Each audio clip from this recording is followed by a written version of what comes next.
And welcome. I'm Dan McDermott. Great to have you with us on this Google Plus week. It's been a eventful week. Lots of stuff to talk about.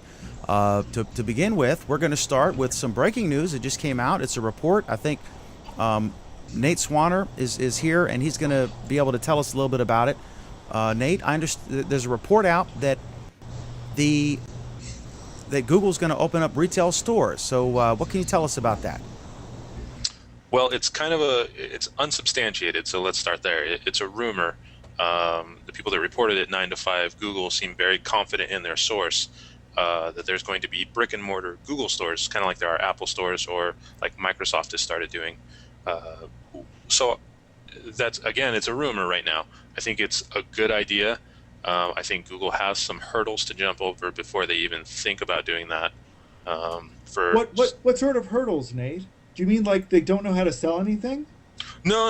I just mean like getting uniforms together and things like that. You know, just the pretty stuff. They do everything else really well. Like I said in my article, I think that, their supply chain issue needs to really be fixed. If I'm going to go to a store and play with the Nexus 4 and fall in love with the Nexus 4, I want to turn to somebody and say, go get me this Nexus 4. I want to take it out of the store right now, instead of what you get right now with the Play Store is we're out. We don't know when we're going to be back. It could be 2 days. It could be 2 years. We have no idea. So that's the first thing that needs to change. The second thing is they need customer support. They need to really figure out how to do customer support. Right now, their customer support is a huge joke. But in thinking about it after I wrote my article, I think the one thing I'm very curious about is, will Google Wallet even work in their stores? That's a really good question. I think there are a whole lot of questions that'll be raised. I mean, it's not just will Google Wallet work in their store, but will they be able to actually check out even without Google Wallet? Will their sales system work, or will it just melt down after 2 people try to use it? I think that's what I said in Dan's post earlier.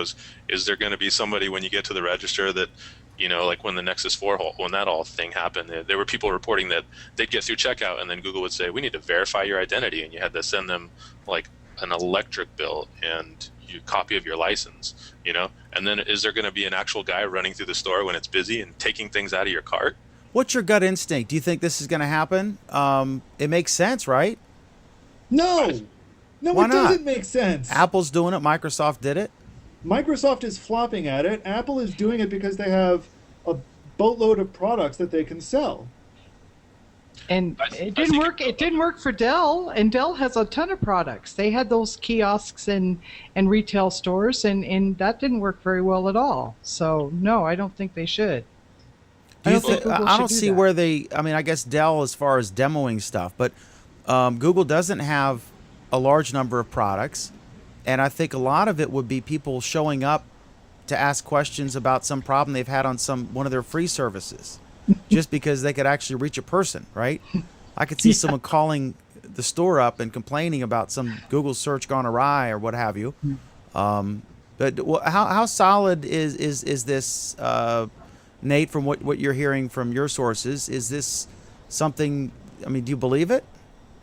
I believe it will happen. I don't think it'll happen as widely as Apple stores. The other thing to keep in mind is Apple really they've kind of ingrained themselves with their stores. I mean, it's almost intrinsic to Apple is those stores. Google doesn't have that right now, which is a big part of their identity problem in terms of like customer service and things like that. I think it'll happen. I think it'll be some major metro areas they'll probably try out first. I think it'll happen. I think it's a good idea. I think the issue is they're going to have to figure out really where to draw the line with support. What's the secret to this? Because Apple did it right. Craig Shipp talks about the great experience. In fact, I lost one of my graphic designers. He got hired at a really good salary at an Apple store, and it's a shame. But what do you think the secret to this is? I think the big secret to Apple's success is that they know how to sell things. They've always known how to sell things. Google doesn't know how to sell things. I mean, that's the big difference, I think. There's two things. One of the reasons Apple's very successful is people walk in there and really don't know much I'm not going to say everybody, a lot of people walk in there and don't really have an idea what's going on or what these products really do, and they're really good at explaining that to people. And somebody's going to walk in there and say, this is what I want to do. And you're going to get an Apple Store genius that says, then you want this machine, and this is exactly how you do this. The other thing that Apple is good at, and it's going to sound weird coming from me because I bash Apple a lot, but there's some humility involved. You go in there and you screw your phone up, and they just fix it for you. Okay, well, so we agree it might happen. It may or may not happen this year. And so we agree that it may or may success. not happen, and it may or may not be a success if it does. And so we agree that who knows? Well, we definitely agree that Google sucks at marketing. But other than that, yes, they're not good marketers. They don't sell their stuff very well. They're not good at advertising. They're not good at marketing. And the truth is, they're really not that good at customer service. I mean, you submit feedback, or they throw these things out there, and they're just like, okay, well, we'll just let the dust settle or whatever, and they don't. It's the follow through part, that it's like a bunch of nerdy techie scientists that throwing little experiments out there to see how it, Well, Pam, do you think if they hired somebody with extensive retail experience, for example, someone who had run a chain of stores in the same way, well, obviously with mixed results, JCPenney did that. They hired the guy who was in charge of all the Apple stores. And then he tried. Well, Dan, in truth, what does Google have to sell?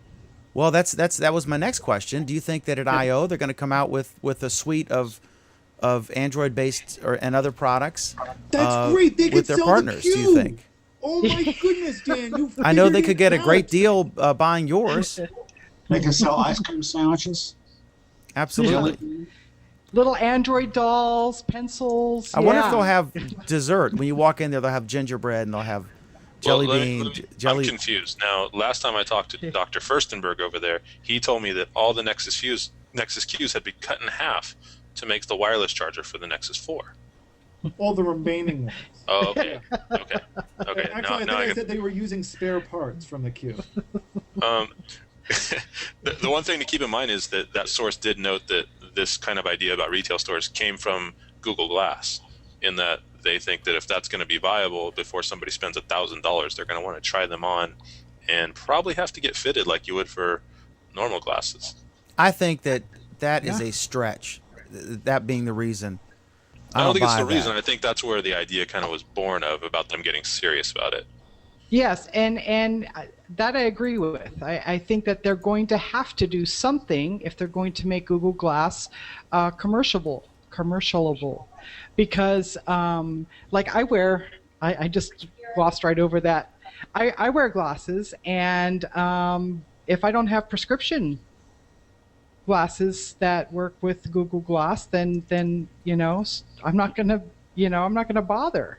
Can you say gloss one more time for me? Just say what? Gloss one more time. Gloss. Gloss. You're saying gloss.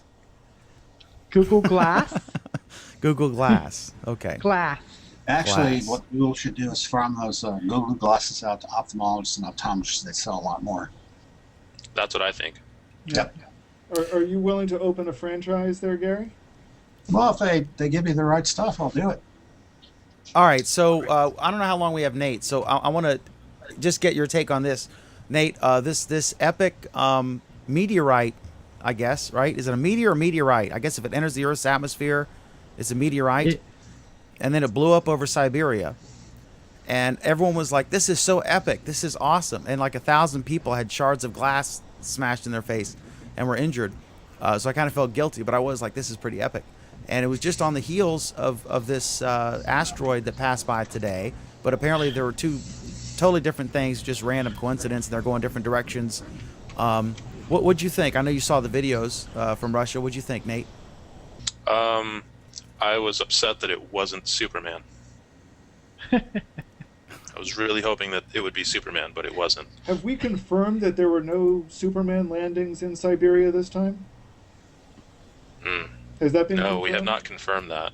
So it could be 15 years before we find out for sure. There were rumors that it was an American missile test. Yeah.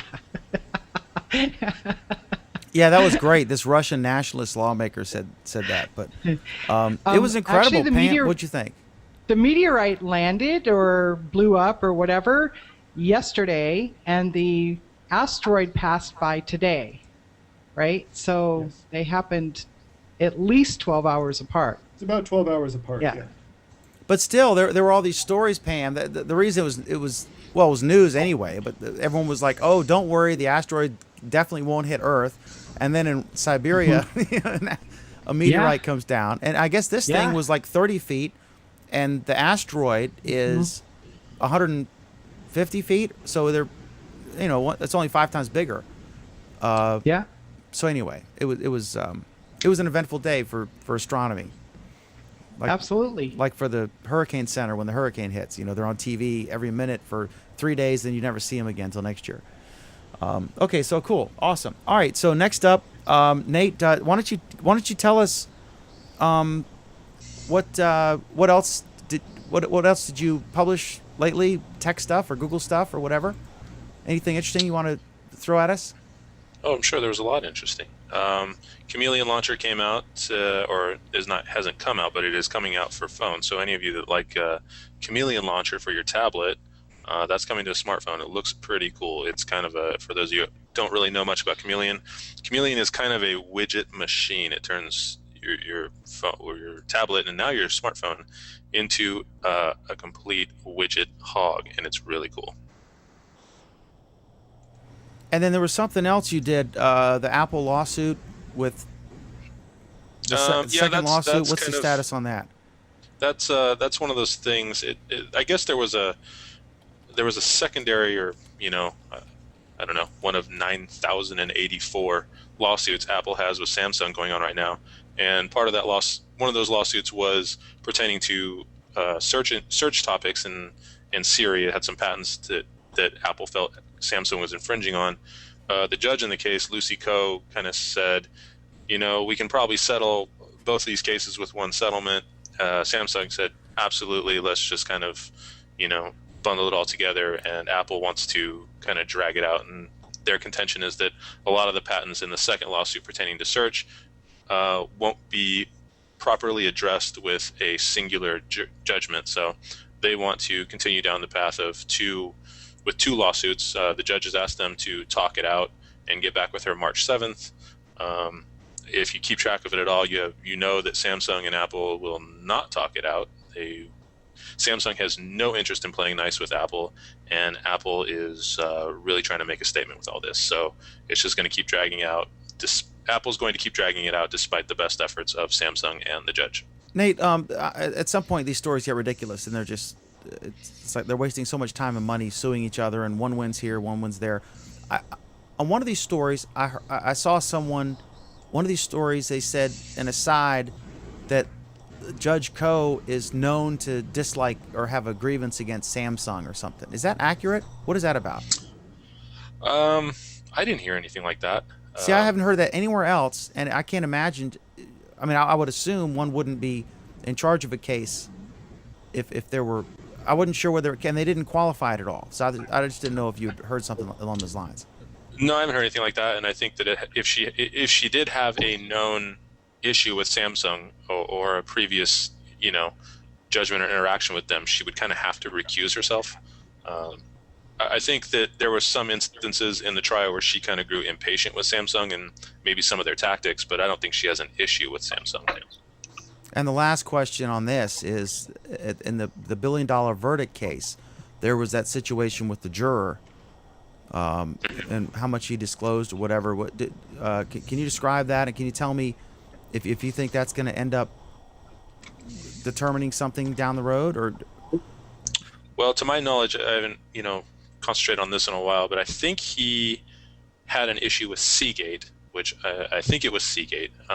Anyway, it was a company that Samsung absorbed. He had a legal issue with them like 10 years ago. He didn't disclose it because in the questionnaire it said, have you had any issues in the past, I don't know what it was, 7 or 8, 9 years or whatever. And of course he said no, because it was, what the questionnaire asked, it was previous to that. So There was no. It's like no harm, no foul. I mean, could he have disclosed it? Yeah. Could they have asked him that in jury selection? Yeah, but they didn't, and he didn't disclose it. So, I don't think there's any proving that he had any kind of malice towards Samsung. So that's kind of a moot point. It's a point of interest, but it's kind of moot. It doesn't really have anything to do with the bearing of the case. But it's great So for Nate- conspiracy theorists. So, Nate, we're going to be discussing all of this more on Monday Night Show. Absolutely, Dr. Furstenberg. And Monday Night Show is called Our Android Weekly. Our Android Week. Absolutely. Okay, well, let's do this. Nate, thanks so much. You can stick around if you want, but I know you got other stuff you got to do. So you're welcome to stick around if you wish and roll out whenever you got to roll out. So what I'm going to do I'd is love to, Dan. I'm gonna throw it to Alan, and let's talk about these Google Plus feature updates. Sure, we've had a bunch of interesting feature updates that's come across, and I want to first clear up the rumor Dan's camera is not malfunctioning tonight because of the features that we're going to be discussing. He had some driver issues tonight that he was unable to clear up before the show was able to begin, so he is joining us as this voice from beyond, but we are always glad to have him here in whatever capacity he can muster. But let's talk about some of these Real quick, updates. just to clarify for folks watching this later on, if you're watching the produced version, they see me fine. It's just the version that's going out on Google Plus and YouTube Live, there's no video of me. So it's odd and it's too cumbersome to discuss. But just so you don't, for folks watching later, they might not understand the reference. But for anyone watching live, I apologize, and that's the situation. Go ahead, Alan. I apologize. Sure. So the first, I think the update that probably got the most excitement that was officially announced today was that the circles feature, which has been around since the beginning, and in a button on the side menu, has been replaced, and it is now the Find People button. And with that new button comes some new features and some new abilities to help you locate people who are part of Google Plus or who are in your contacts and help you put them into circles. I know I've played with it a little bit, and I've got some very definite opinions. What about you, Pam? Have you played with it much? No. No. I clicked on it and I don't like it, and I am not. Google has not demonstrated to me that they are proficient in selecting people that I would actually want to circle, so I tend to ignore their suggestions. So I don't see that changing. And how about you, Gary? Have you played around with the new Find People No, system? I wasn't aware of that, and that's why I come to the Google Plus Week show to find out all these new things that get by me. I think I was able to play with it a little, and I think it's a well-intentioned idea, but I think this is the sort of thing that would have been nice if they had released, a year ago maybe, and it would be nice if it worked a little bit better, and it would be really nice if once the people I invited showed up to Google Plus, if there was some reason why they would want to stay here. I went and looked through all of the suggestions that it gave me, and it suggested absolutely nobody that was of any interest to me at all. It tried to identify my coworkers and completely failed. All my coworkers are already here, and the reason why they don't post more is because there's no reason for them to post more. People that I know from school are already here, and the reason why they don't post more is because they left because there was nothing for them to do here. If Google really wants to get people and keep people, then they should do something useful to keep people. And I think that's what needs fixing, instead of a method that, will help you find people that you were already talking to on Facebook. I guess I kind of don't get the point. I do in some ways, but it just seems utterly, more spaghetti thrown against the wall. Dan, have you played with it any? I have. I just find that it's a little. I looked and I discovered a few people, but I didn't circle any of them because I would have known about them anyway. I think this is a goal to tackle the problem that happened in July of 2011 when so many people tried the service for the first time. They couldn't easily locate people that they knew from Facebook or whatever, and they left. Some of them have come back, and that's great. But I think that's what this is about. I find I it's a step in between what I'm looking for, which is my circles, and it's another click or two before I can get to that. I think what bothers me the most about the way they're treating circles is to me it seems once again like this is minimizing the importance of circles. This is yet another thing they're doing to kind of say, well, maybe we made a mistake with this circles feature. And I don't think they did make a mistake. I think they just made a mistake in how to present circles to people. I think circles are a great feature, but nobody gets them because they're so darn complex to use, and they can and should be easier to use. Anyway, we are as usual taking comments from people, except I don't see anybody making any comments on this. So I will assume that everybody agrees with me, since of course I am right on this as always, and we will move on to the next topic. Alan, quick question on this same topic. Of course, Dan. Do you think that they made a mistake in saying circle someone, and they should have just said friend or follow, and then put them in a category? No, because the same functionality, but just the name was wrong, you think? Or do you think it's fine? And well, I think there are two problems. Well, they couldn't use friend because then Facebook would sue them over a trademark violation. They couldn't use follow because then Twitter would sue them over a trademark violation. MySpace used friend. But did they trademark it? I assume Friendster used friend. I don't know what Orkut did. Did they trademark it is the problem. And that's kind of it. That's one. Two, I don't think they wanted to use that because they want to emphasize that it's more than just your friends.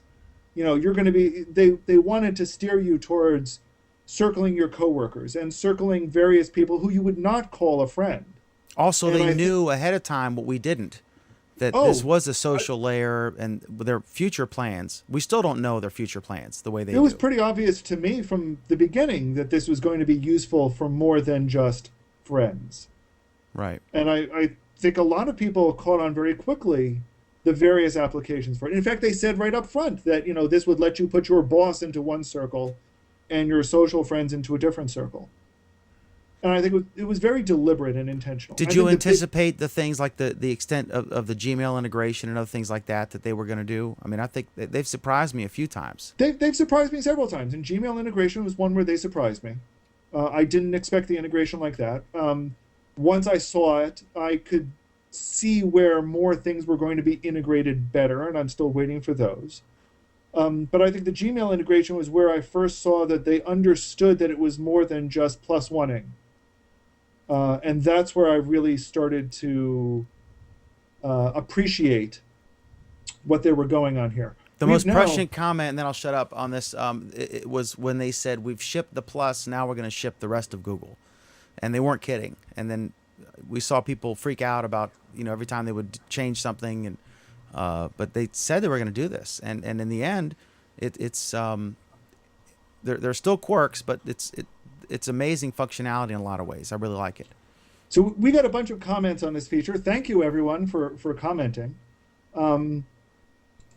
This comment from Kevin Bryan. I played with the Find People feature. The first two lines of choices were only decent. After the first two lines, the usefulness dropped to about 0. Michael's got another perspective. He did add 3 people because of it, and I'm glad. I mean, I'll be honest. I can see it being, in general, a useful feature.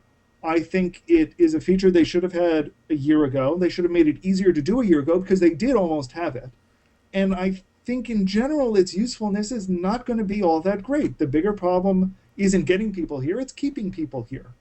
Don't you think that this goes to that, though, Alan? The discovery of your friend, your existing friends, and they're still not using the data they have to the fullest extent that they could. The way that Google now is so wonderful, where you can do a search for an airport, and then when you get in your car, your phone can pop up and say, here's the directions. You don't have to ask for it. Here's the thing, but they're not using that data in Google+.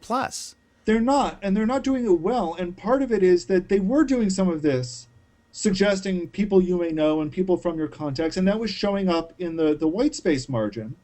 But now they've tried to move it to a page because they think people are going to go to a page instead of looking in the margin. This is the disconnect that I just don't get from this. Michael continues, I think this is great for new folks.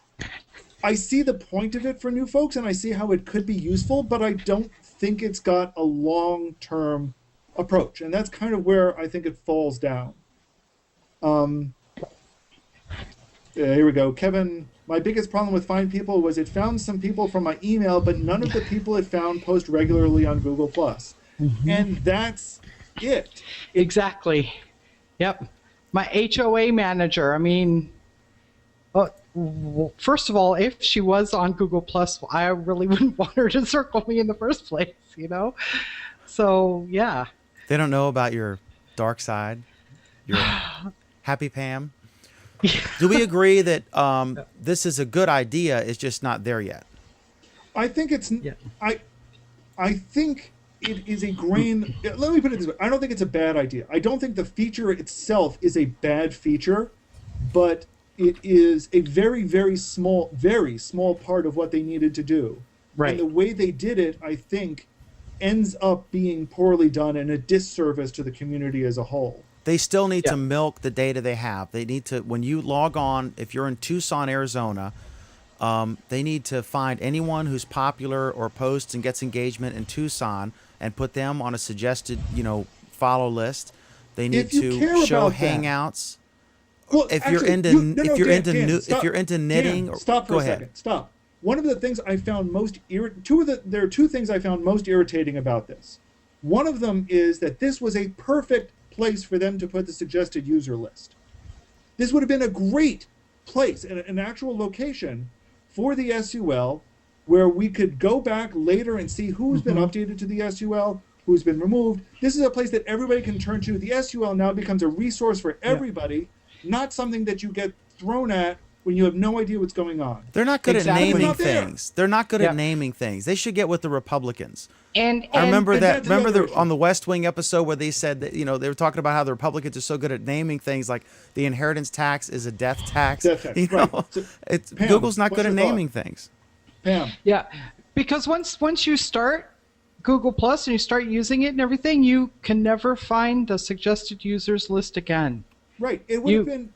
I mean, and this is what we talk about so often, where instead of presenting these one-off things, if they had presented something that integrates with the entire system as a whole, and I'm on record as hating the SUL, I still hate the SUL, but if they're going to do it, they should at least have done it right and put it here.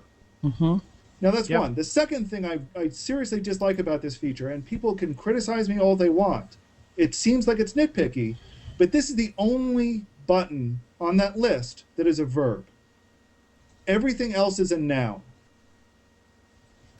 And making it a verb makes it stand out, makes it different in a bad way, and will throw people for a loop when they try to do things about it. I think instead that's the weirdest criticism I've ever heard of thousands.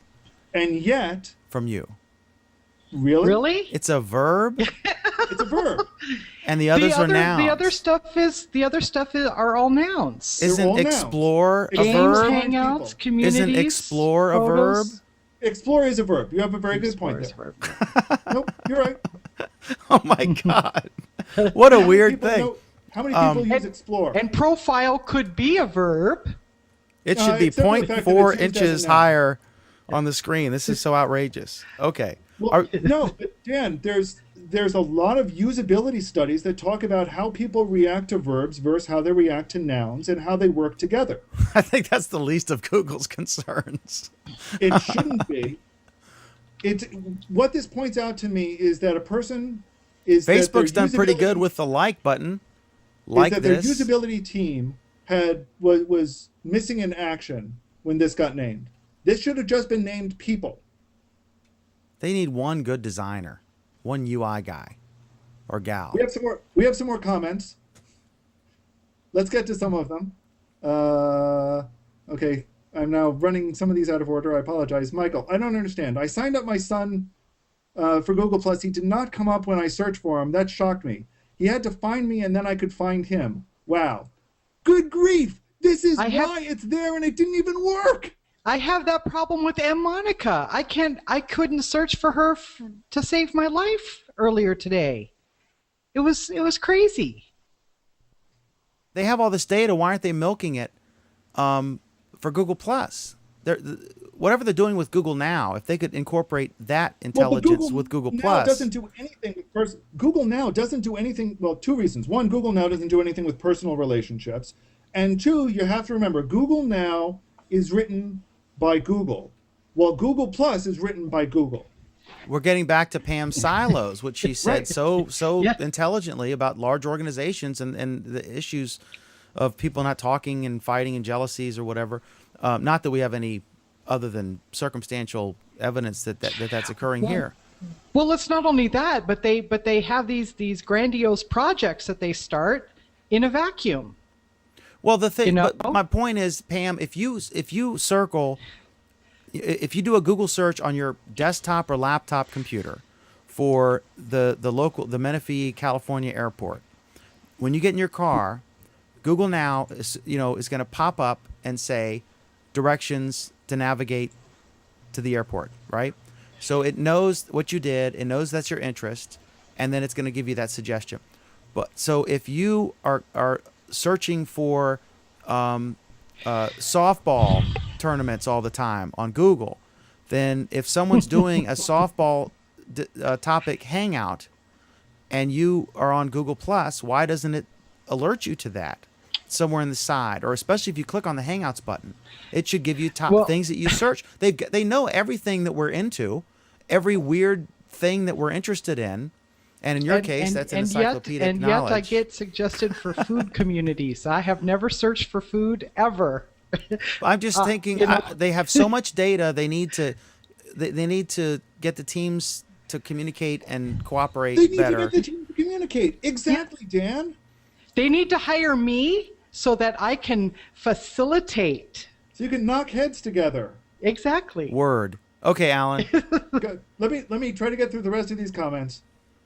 Two people disagree with me pretty vehemently. How are circles difficult to use? It takes one click to add someone to a circle. And I don't find circles confusing. Sorry, not even To a for non-technical new user. person, it's difficult to explain to them. I think it's simple. And You know what's really difficult to explain? It's how come people can circle you? People really freak out. Like this guy circled me, so they shut down. They block them. It's like no, they're supposed to follow you. It's easy to explain how to use circles technically. You just click, they're there. It's a lot more difficult to explain socially what it means. And it's kind of funny because circles actually do reflect how real life works fairly accurately in a lot of ways. How, those are pretty accurate representations of real life. Yep. But people aren't thinking about it that way, and Google doesn't really do a good job either explaining it in the documentation, which you can't find, but that's another story, or in talking about it when they talk about how to add people to a circle, why you would add people to a circle, Right. why these separate circles that they've pre-created for you, what they mean, and why you might want to create more. One of the things that Monica, who isn't here unfortunately, she had a wonderful tickets to the opera, I understand, tonight, pointed out is that in one of the Google Plus help discussions, Google suggested, hey, add people to your friends and family circle and turn the volume up on these circles, and you'll always see what they're talking about. And a lot of people, some of whom have been around for months or longer, said, oh, I get it now. And that's the problem, is that it's just not obvious in some ways. That's why circles are confusing. Do you think it should be more automatic in the way that Facebook is? Although Facebook gets it wrong sometimes. Sometimes on Facebook, because some of my friends are on Facebook, they're not at all interested in Google Plus. They're not coming over, and I want to engage with them, so I have to go to Facebook. But Facebook, I know Robert Scoble has. Pam, watch the. Pam's doing her thing. Oh, she can't see me smile. Pam's got her microphone, her breathing thing. But here's Robert Scoble talks about this, how Facebook is better at determining what you're likely to be interested in and putting that in your feed. Once you have a bunch of friends and you can't read everything. Do you think Google should work on an algorithm to sort of determine that And Craig has talked about this. They can't even get the chronological order correct. No, exactly. Google shouldn't try messing with our feeds. What they should try to do is guide us to figure out how we want to control our feeds. But do people want to do that on Facebook? Yes. I have the ability on Facebook to put people in lists, right, or whatever they call it. Most people don't do that. I've never done that. I could care less. Facebook does it for me. They know who I engage with, and they do a fairly good job most of the time of showing me stuff in my feed of people who I talk to or like their crap or whatever, right? So I don't want to have to sit there and organize my Facebook. I've never really thoroughly organized my circles, and I'm almost 2 years into this. Here's the thing.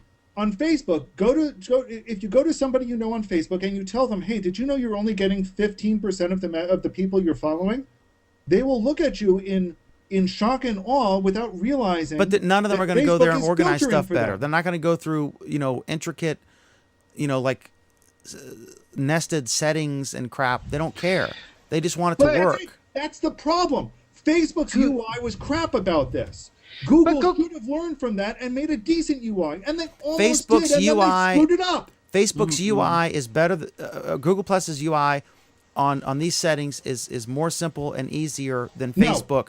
But I think so. But it's nobody wants to do that. I mean, I could sit there I could take a weekend, and I could, manage my circles better. But I don't want to have to do that. I just, I want to be entertained or engage. Here's part of the problem with circle management. Circle management is actually in 3 different places right now. Yep. True. And then Google takes what you ask it to do and screws it up on your stream. Because I ask for everything that, let's say, Alan posts, right? So I subscribe to Alan. I still don't get all of his stuff, So Google then filters stuff for me on top after I've said, okay, this is what I want. Then Google says, no, what you really want is this. That's funny. You subscribe to Alan and you put me in a silent circle because I post too much. Somehow you keep coming out. We don't understand why. You can't be actually, Pam is the one who can't be shut up. But no, and it's a real problem. Every day I get posts appearing out of order, and every day I send feedback about this. And I posted my favorite example I posted yesterday. I got a post from a month and a half ago that had gotten no activity in a month and a half, and it showed back up in my stream for no reason whatsoever. So yeah, it's a serious problem. Okay, some more quick comments. I never ever miss one of your posts, ever. I love you, Pam. Let me just start with this briefly. I'm going to get back to this one, but let me just start with Alan is dead right. We'll cover the rest of that post in a minute.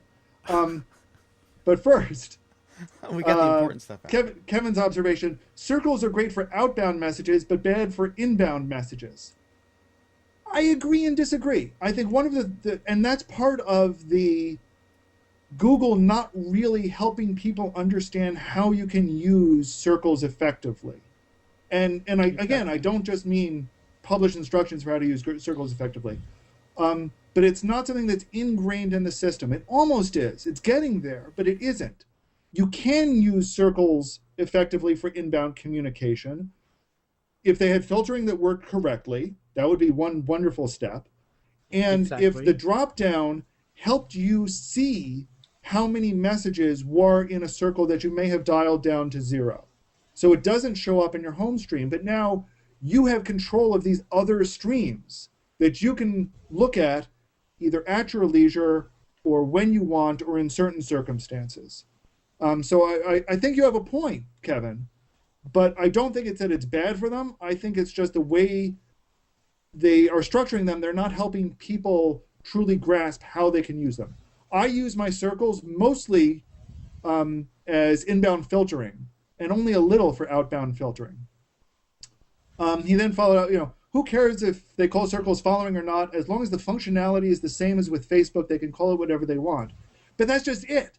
Circles are more powerful than Facebook's equivalent. And people don't get that, and that's part of why the understanding and the power is lost. John has this excellent recommendation, and I don't think we can say enough about Guy Kawasaki's book, What the Plus. It's an excellent reference. Everyone should go out and get it. And I think the absolute worst thing about that book is that you actually need it to understand how to use Google Plus. And that illustrates the utter failure of Google Plus, is that you need this book to understand it. That the UI itself doesn't help bring you along and teach you how to use it. I think utter failure is a bit strong. I think there's some issues, but I think some issues is a bit weak. But it's somewhere in between some issues and utter failure. I think utter failure is too strong. Go ahead, Alan. And then finally, we'll get back to Kevin Bryan saying that Alan is dead right about the noun-verb issues. I noticed that as well. I've studied user-centric design, and this is a first-week type of issue. How can experienced people miss this? The answer is very, very simple, Kevin. Google is totally and utterly inexperienced when it comes to user interface design. Totally and utterly. You want to refute that one, Dan? No, I want to move to our next topic. We're going to move to our next topic then. Which is pages get logins and passwords and Hangout apps. And we actually were working on our Google Plus Week page, which I started when pages first came out. I didn't even have a logo on it. And so tell us what this means and stuff. This was a feature that last Friday, we kind of alluded to it because people were talking about some strange things going on with pages, but nobody quite figured out what was going on. And one of the things that was discovered, it wasn't even officially announced. It was discovered that you could set a password for a page now, which meant that you could log directly into a page. You can also change the account name that the page was associated under. So you were creating an account for your page. And go ahead. Do you know if that translates to a different YouTube account now? We'll get to that. Oh, sorry. That's okay. So some playing around over the weekend, and a couple of us discovered that, lo and behold, because this was an account attached to a page, that accounts have always had special powers on Google Plus that pages didn't, since they didn't have accounts. And one of those things was that accounts can now run Hangout apps. And that was something they were prevented from doing before.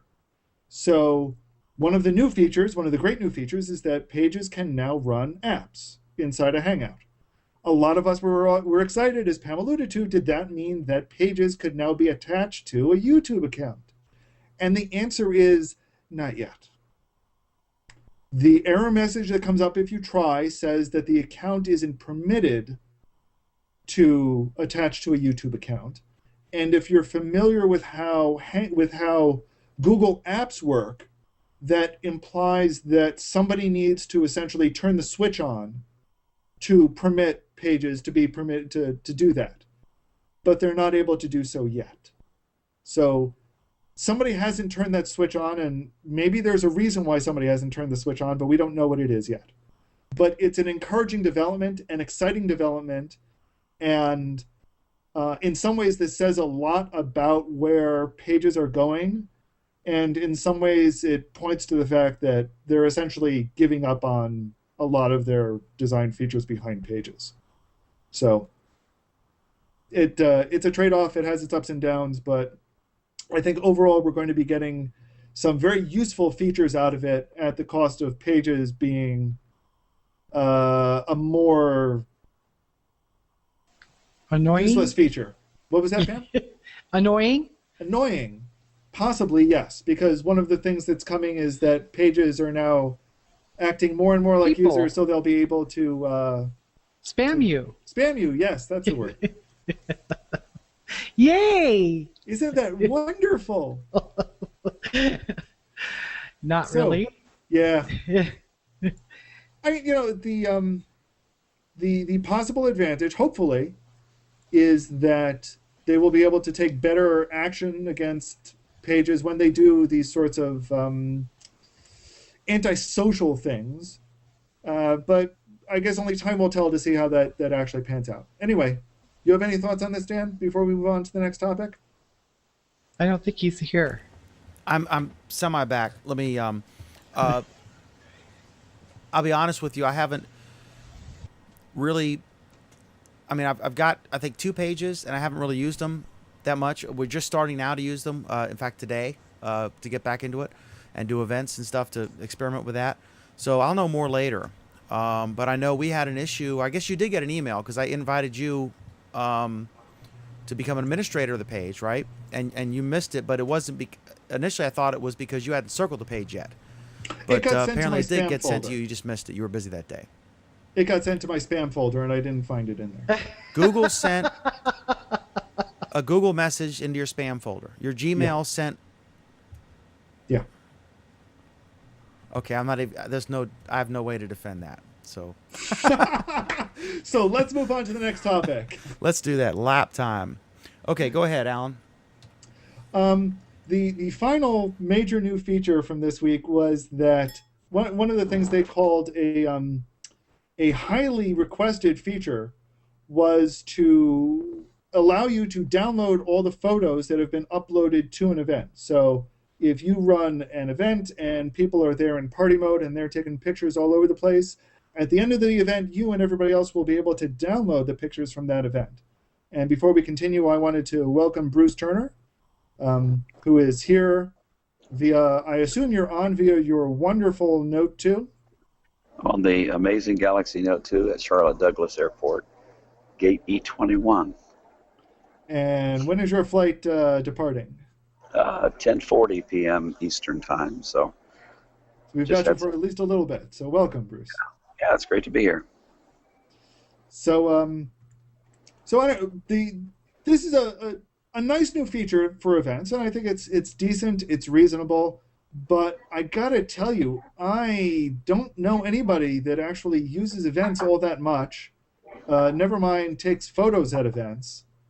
Never mind wants to download everybody else's photos from those events. Well, actually, I belong to a couple of events, like reoccurring events, like LA Photo Walk, that reoccurs every once in a while, and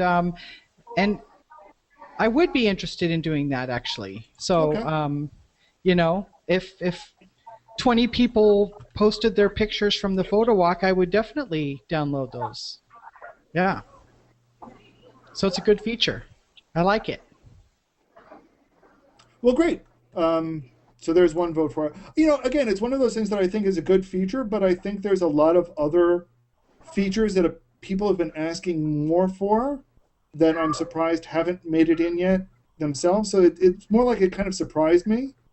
I don't think it's a bad feature, though. I agree. Bruce, do you have any thoughts on this one? Yeah, I think a photo-centric event like she's talking about makes a lot of sense. Or maybe perhaps an event like there's a community that is all about geocaching. And so they may do an event where everybody's out geocaching and sharing photos of when they found the cache, or a picture of the cache, that sort of thing, could be good. So I think it really has a lot to do with the type of event as to whether or not it would be, something I'd be interested in. I have not been in an event where it interested me yet, but I can see a photo walk or some others where it would be. Yeah, I mean, I can see it. I just didn't realize that there were too many events that represented real space events, as opposed to meet up online instead. I don't know. Have you? I see you nodding there, Pam. How many real space events have you seen? A lot, actually. Only because I happen to be in a group of people who do a lot of events, beer tasting, wine tasting, photo walks, that's great. All kinds of stuff. No, it's great to hear that this feature is actually being used for those sorts of things, because that's what it was made for. Yeah. So that's great. For wine tasting, we would want aroma rather than necessarily pictures. That's true. Send that. That's true, and I live in wine country. I live close to Temecula, so I live close to wine country. We've got this so that'd note be great. from John. Saw you on events. Glad you did that. It helped. Yeah, one of the things that we're trying to do is take advantage of these features more and more. Dan sometimes needs to be pushed screaming into 2013, but we keep trying. One of these days you got to remember, Dan's a print guy. He's really good at the newspaper, so it's wonderful that he's on video at all. No, in all seriousness, Dan does wonderful stuff with video, and we keep trying to help him explore these other tools. So as new stuff comes out, we're going to be trying them as well. It's mainly that we're all volunteers, and there's so much time involved in this. And it's such a shame that Craig Shipp is just joining us now, and he could not hear your homage to my print career, which he would have gotten several digs in about. But I'm trying to we're trying to figure this out and get more people involved. You got another comment there, Alan? No, I'm just bringing back up the Alan is dead right comment again, which I will be. I think every few minutes you should do that, Alan. Wait, Alan, can you bring that back up so I can? Can you bring that back up so I can see it? Because this is a rare occurrence that you're actually right. No, I don't know. I seem to be getting comments about me being dead right at least every other week. Oh, okay. I like your shirt, Craig. Safety first. There you go. Absolutely. So you must have Craig been jogging tonight. To this evening? Why do you have a still image up? My video. It's broken. It's a 5-minute explanation. I don't have. Up. Yeah, I tried my Intensity Pro card, my AverMedia capture card, my Ghetto Logitech webcam, and maybe we should take up a collection and get him a Chromebook or something. What do you think, Alan? Yeah. We'll talk about Chromebooks in a little bit. Okay, let's talk about the President of the United States. Go ahead. This has been a big week for Google-sponsored Hangouts. So I noticed 4 Hangouts listed this week that probably received some pretty wide attention that we wanted to cover. And the first one, of course, was the Fireside Hangout with President Obama. And we know that you were paying rapt attention to it, Dan. So what did you think of the Hangout? How did the President do? How did Google do? How were the questioners? I thought it was A1. It wasn't a Hangout on air. It was a YouTube Live streaming event that incorporated a Hangout in the same way that I do for the produced version of the show, and the same way that Huffington Post does. So what it was fantastic for Google. And Bruce, let me mute you briefly because if you could mute, your audio. It was great, and what I find is that these situations where the president gets to deal with regular folks asking real questions, the questions were, I thought, more interesting than you would get at a White House press corps briefing. And now, go ahead, Alan. Do you remember back during the campaign when he had his Hangout then? We had a lot of interesting questions, including some interruptions and corrections. Did we see that sort of thing this time? It was pretty lively, and I've covered President Obama. I covered him as a senator and as president. I've covered him. So he is a charmer. He's just really smart, and the questions were fantastic. Everything, the strangest question, which was awesome though, and highly voted among YouTubers, was about the penny. Should we get rid of the penny? And I thought it was funny that he's a former Illinois senator, so obviously he's not going to get rid of the penny because Abraham Lincoln is on the penny, right? And but I just the best telltale thing is it's disarming to be talking to the president.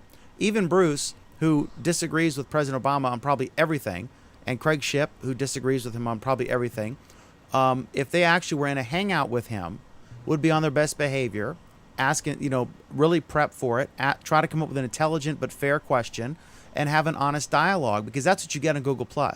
As you know, in the beginning of the show, you were critical about Google+, but this Hangout was an example of a way that Google+ shines, and I've used the term before that we are the Mensa of social networks. The people here are typically smarter, and you get an intelligent discourse on stuff. You can have a discussion about a controversial topic and learn from each other and listen to each other as opposed to just shouting. Unless you're talking to Sarik, of course, who just propagandize. Now where are these smarter people so that I can start circling them? You're talking to them right now, Craig.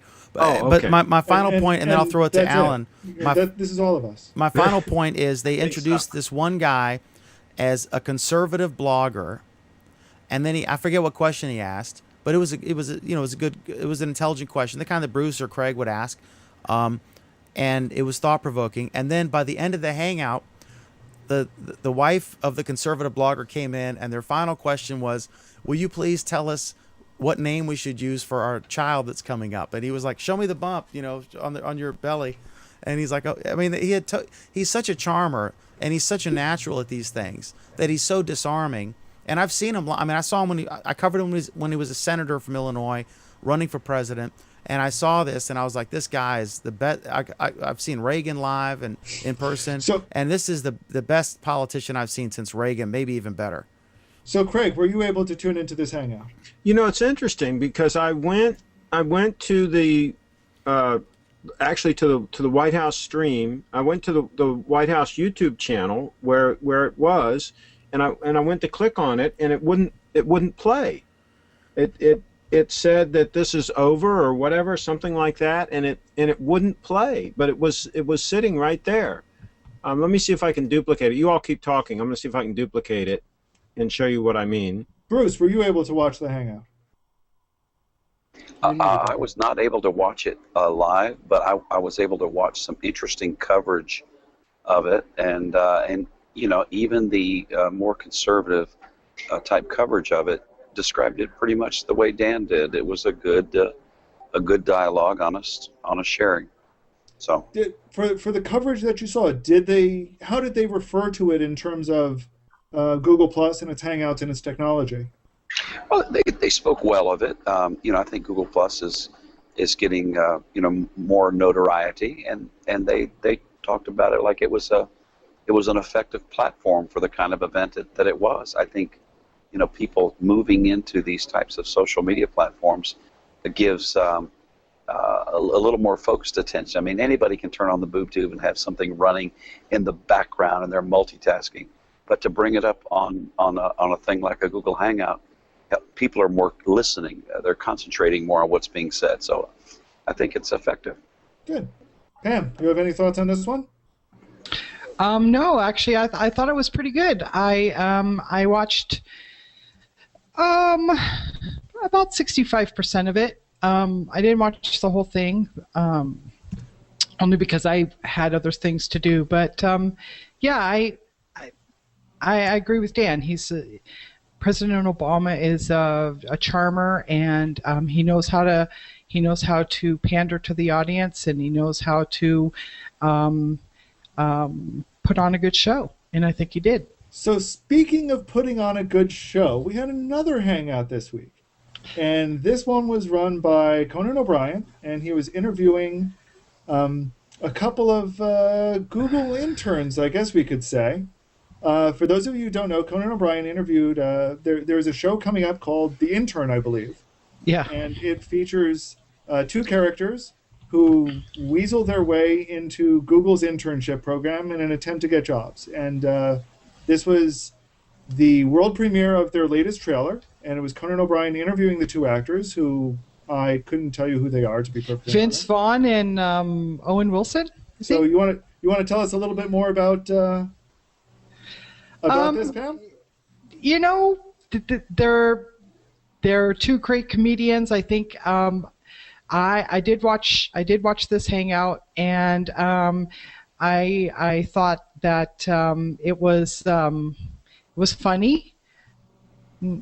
Conan is not my favorite person, and I don't think he's as funny as he thinks he is. But Vince Vaughn was funny for sure, and Owen Wilson, he was Owen Wilson. But I think the movie is going to be great. You they think showed so, the really? trailer. I do actually. The trailer is hysterical. No, the premise. The trailer is hysterical, and I have to tell you that the premise of it is predictable, but predictably funny. I mean, it's going to be a silly comedy, but we'll love it. Because, right. I mean, it's like the scene where they're having a video conference and they're like screaming into the laptop, and he's like, "We can hear you. We We're can good." hear you. Yeah, I think the funniest part is going to be the dichotomy between the kind of older, inexperienced and the uber geeks. You know, they have Vince Vaughn and Owen Wilson.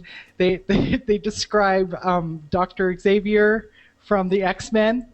And there's this guy in a wheelchair, and they go running up to him and everything, and they punk him. So I think it's kind of funny, yeah. What I'm still trying to figure out is who's the actor playing that gentleman, because he looks an awful lot like Patrick Stewart. Yeah. But Patrick Stewart's not listed as in the credits, so I'm curious who that is. I know that we're going to be on someone who works at Google. Yeah, like Stink on Poop. We're going to be watching that. Even Craig, That would be Flies on Poop. So, Bruce, did you get a chance to see this one? I did not, but I like Owen Wilson, so I think I would have enjoyed it. Any thoughts from you, Craig? Not hearing any. We'll move on to the next one, which I'm certain was entertaining, although I did not see this one either. It sounds like Sports Illustrated held a hangout showing the behind the scenes from their annual swimsuit edition. I would have loved to have seen that. I did not see that. And actually, I don't think I have a link to it in the show notes. I have a link to Google's announcement that it took place. Did you say behind the scenes or behind scenes? Well, take it as you will. Alan, I wasn't there. So. This is the most important link in the show. We need to. We will obtain the link by the time we post the episode. For Pam and others. So Dan will research this one exhaustively. Indeed, I will do thorough, in-depth analysis. So we're all pro Sports Illustrated swimsuit edition. I found a Fox 11 Google Plus Hangout with Kate Upton. Now, this isn't the same Hangout, but this is a Hangout with Kate Upton. We should probably include that in the show notes, too. Well, I think there were a ton of interesting Hangouts this week. I highlighted these 4 because Google highlighted these 4. I think what is interesting and what I'd actually like to see more of are the Hangouts that everyone else is doing. So, for example, Pau did a Hangout with an astronaut who's going to be going to the space station in a year and a half. The big feature there is the first Italian astronaut, and she'll be going up. Bruce is now providing us with a wonderful view from the airport. What? Don't you like to watch people at airports? I mean, it's an interesting place. Somehow, I don't think this is nearly as interesting as the swimsuit edition Hangout. I would dare to agree with you. Just a guess there. And then finally, we also had a red carpet hangout live from the red carpet of the Grammy Awards. I don't know if anyone was able to tune into that one. Hearing no response. So it's been a big hangout week. Oh man, let me introduce a quick topic. I'm gonna add it right here right now. No, we can't sing that. I want to. Okay, here at 105. Sorry, I apologize. At 105. Bruce, you're traveling right now. Oh Lord. What are your thoughts on this crazy Carnival cruise story? Can you imagine if all of a sudden you're in that airplane I mean, obviously this is not analogous because they were on a cruise And you're ship. stuck in the air for 5 days. For 5 days with no power. Are you setting me up for an episode of Lost? Is that what you're trying to do? I think so, but hopefully with a happier ending. But can you imagine? This was a crazy story, and I was like, my first thought was, okay, first world problems, but I wouldn't want to be in that situation. And I mean, The Onion did a funny story. I'm going to try to. I don't even know if I should. About a guy, carnival tourist, caked in feces, soaked in urine, determined to enjoy his cruise, or something crazy like that. What do you think? Can you imagine? I mean, what were your thoughts on this? This was a nutty story, and apparently these fires are not uncommon. I saw one story from a guy who used to be a lawyer for the cruise lines and then became a lawyer for passengers against the cruise lines. So that's his perspective. But he said that a fire on board one of these cruise ships happens 6 times a year. So every 2 months there's one of these. So this is not an unusual circumstance. What would you think about this? This is crazy. How many cruise ships are out and about? A lot. I mean. So I mean, statistically, it's. But there. I mean, But I don't think there's 6 fires on airplanes a year, and I'm sure there are more airplanes than cruise ships. Yeah, right? But you got to think of a cruise ship. It's like a city on the water. Yeah, it's right? 5,000 so it's people. Saying, you're talking. So it's like saying there's a fire in a town, in a small town. Okay, yeah. The last fire that disabled a cruise ship of this size with its engines and left it just dead in the water was in 2010. I was following some news reports. I think one of the most interesting things to hear about this was the comments that the passengers were giving the crew. I have not heard anything except, you have to excuse me when these little carts go by. Normally I would mute except I'm talking right now. But, the crew, you talk about, the excrement. I mean, people would put these, for lack of a better term, these little Tupperware containers out in the hallway, and the crew would come by and pick it up. But, the crew really worked hard. And then when you look at how they're going to compensate them, they're getting $500. They're getting refunded the entire price of the cruise. They're getting airfare to wherever they need to go, motel, and then a discount on a future cruise. So it's unfortunate, what happened, but I think the crew and the Carnival Cruise Lines are responding appropriately. I think, the compensation, I don't know if it seems out of line because they're getting a full refund plus another free cruise, and we're talking $1,000, right? If you're going to Mexico, I'm guessing it was a 5 or 7 day cruise. I'm not sure, but plus $500, plus they did the buses. And one of the buses broke down today, and I was like, "Oh my God, what's next? Locusts for these poor people, and hotel rooms, and they're flying them, on top of all that." So they're getting $500 in addition to the free cruise. In addition to a full refund on the existing cruise, plus a free cruise in the future, plus $500, plus they flew them wherever they needed to go, and bussed them to a hotel room. Number that I can call that I can claim I was on the boat. Yeah, I don't think it's a big. I mean, nobody died, so I don't think it was an insane. Pam, would you do that? Would you sit in your own feces for 5 days in exchange for 2 free cruises and $500 and a flight to wherever you wanted to go? Oh wait, not 2 free cruises.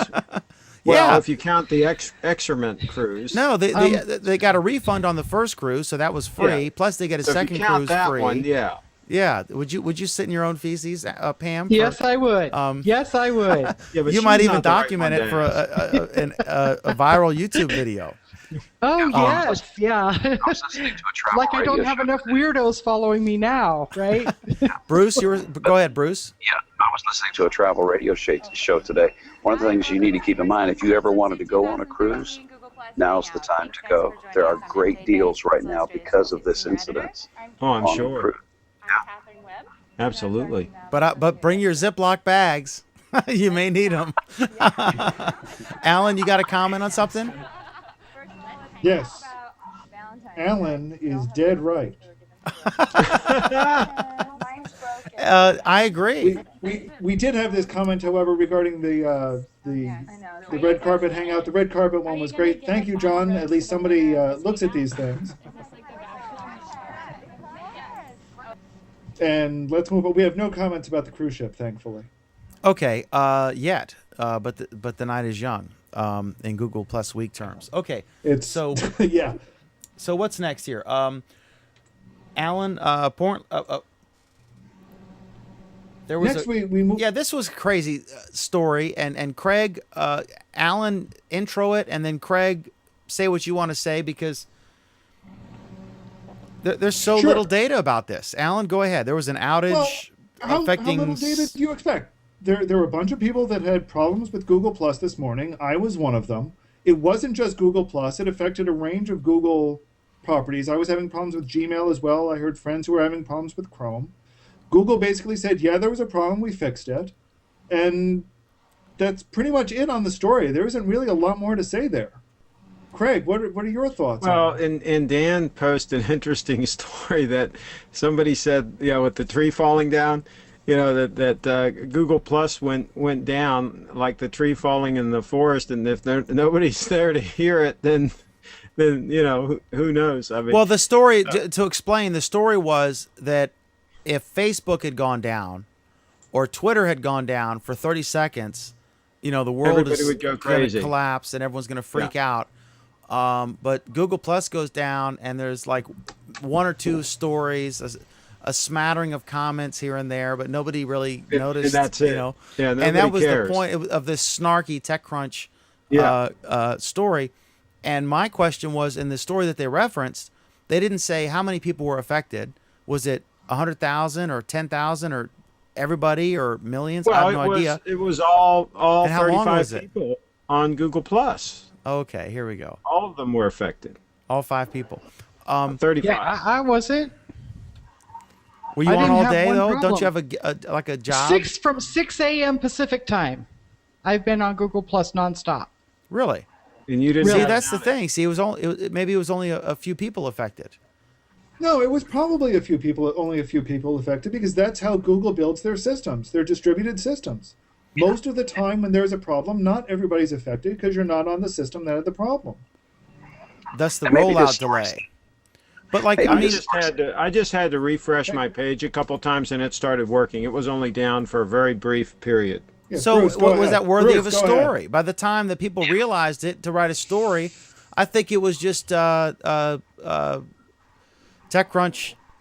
taking advantage of an opportunity to slam Google and make a snarky post, to get but clicks. Don't you think that they would take advantage of any opportunity? They're like any other media organization. I can mute you both. When it caused problems. Let Bruce talk.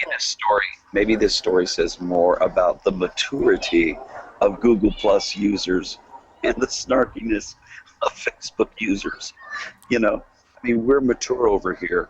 Our site goes down for a little bit. We don't get all uptight. It's going to come back. But Facebook, freak out. That's what I said. That's exactly what I posted, because I shared I shared it, and that's exactly what I pointed out, that on Facebook, I think we're smarter on Google Plus than Facebook. The face holes is the term I think I adopted. Yeah, I agree with you. We realize, it'll be back in 5 minutes, because occasionally you have a glitch on Gmail or whatever, but a minute or 2 or 5 or 10 minutes, whatever, it's fixed. And why fret over it? By the time someone could have assembled a post, it would have been old news because it was fixed. Like Pam said, it was a very brief time. It wasn't working. Well, and if it's more sandboxed, like Alan said, to where only certain groups of people were down, maybe, like, for example, I know there's been a number of times when Twitter's gone down where it just goes down completely. Everything goes down. And I don't think that's happened recently. I think they're better now. But maybe that's the difference. CNET was down for hours today. I couldn't get on to that website at all. And they even posted on Google Plus saying that they had problems. So, sites fail. That's how the internet is built right now, is that, we have a certain amount of redundancy, and sometimes there are going to be problems with it. That's how networks are built. Our sites have gone down, absolutely. That's what it boils down to, is you build for redundancy and you minimize the outage as best you can. And Google's done a tremendous job at that. And I really don't think we need to flog this horse anymore. I agree with you because it was a very limited time outage, and this brings us to our next topic about timing. In fact, I think we've discussed it for longer than it was out. Probably. Yeah. So I'm right, and I Craig think is that the wrong. reason it was, I think the reason it was out in the first place was because there's so many new users coming to Google Plus and using it, and that they just couldn't handle that load, so they had to upgrade things. Without a tidge of sarcasm, we will move on to our next topic. Alan, speaking of timing, we've talk about two, this. We've got two space-related stories this time. The first was that Google. We had talked earlier in some of the pre-show about how we had an asteroid that was heading for Earth that was expected to be a pretty near miss as far as asteroids go, and Google had prepared a Doodle for this event. And in the early hours, as the news started coming in of the explosions over Russia, they pulled it out of respect for the people who were affected by it in Siberia.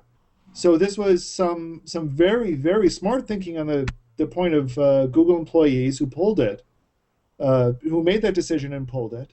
But I don't know, I didn't even get a good look at it yet. Have other people seen what the Doodle was? I know people have talked about it, but I haven't seen it. Oh, I see it now. It's on the link that we were referring to. That's actually a pretty clever Doodle, actually, for those who haven't seen it. I suggest you go to our show notes. We've got a link to an article discussing it, and it includes the Doodle. Anyone else have thoughts or comments on this one? No. Okay. That actually brings us to the second story, which is space-related, and that's that one of Google's new employees has a very interesting space connection. Up until last Friday, he was one of the people who drove the Mars rover.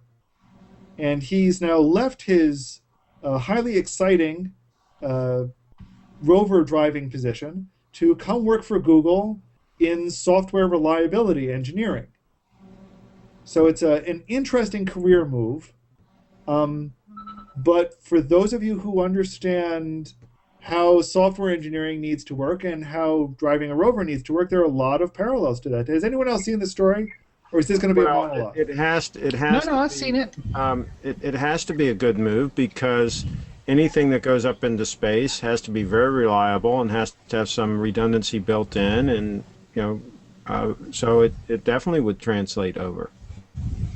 I thought he would have gone from driving the rover to the driverless Google car. Yeah, that was my first reaction to it. And they said that he's working on software reliability.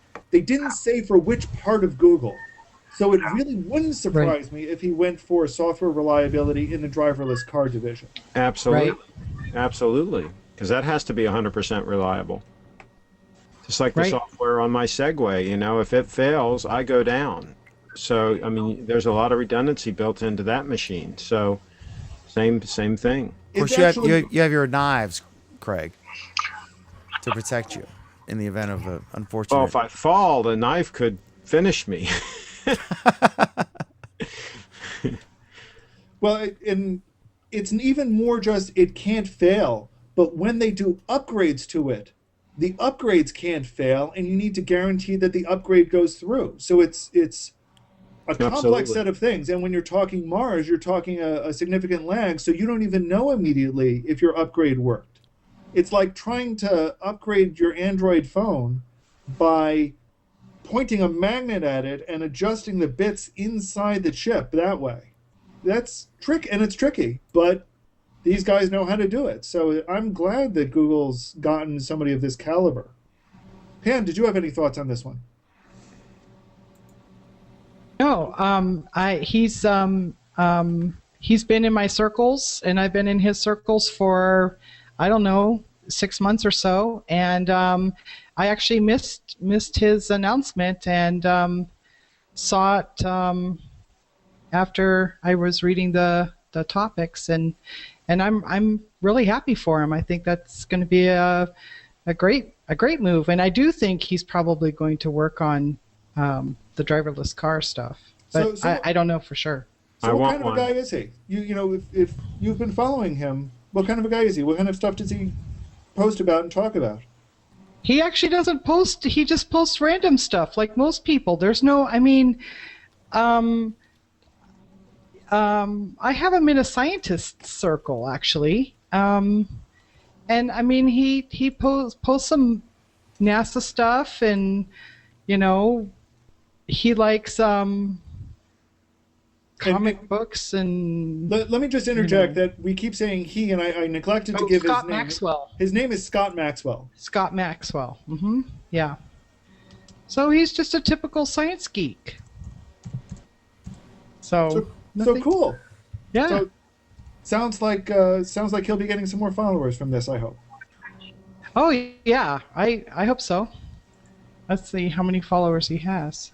Pam, can you put his link in the chat so I can make sure I circle it right? Scott Maxwell. There's a bunch of them. He has about 8,300 followers right now, which I'm surprised he doesn't have more. He's sitting in front of a computer with a sign on top that says Rover Planet. I got him. Yep. Hey, I'm going to have to back out of here. My battery is just about ready to die. And your flight's about ready to board. Yep. Have a safe trip, Bruce. Okay, take care. See you, Bruce. Thanks. He's officially a Googler now. Yep. Scott. Yep. Cool. Okay, so Scott Maxwell. He plays Cards Against Humanity. All right, so next up, we've got speculation about a new Google Chromebook. Alan, you use a Chromebox. I use a Chromebox. You're the closest Chromebook expert we have. What's a box? A Chromebox it's basically a Chromebook without a lid or a keyboard or anything. It's just a box. You can. So it's like a Mac Mini. Yeah, you plug your own keyboard, mouse, and monitor into it. Otherwise, it's a Chromebook. It's a desktop. Yeah, except it's incredibly light and portable. And if you are going someplace where there's going to be it's really not, because you have to have your own monitor, keyboard, and mouse. It's not. Well, but if you're going someplace where there's a monitor, keyboard, and mouse, or if you're going someplace where it has a TV, you plug it into the TV and you bring along your keyboard and mouse, which I've done. Inefficient. Now, so it has a HDMI on it to hook up to the monitor? It has what's called a display port, which is a standard output port, and you can get a display port to HDMI cable. Okay. You can get a display port to VGA and display port to whatever cables. What was that thing, Alan? Was it the Web TV? It was like a box like that back in the olden days, and you could Microsoft Web TV?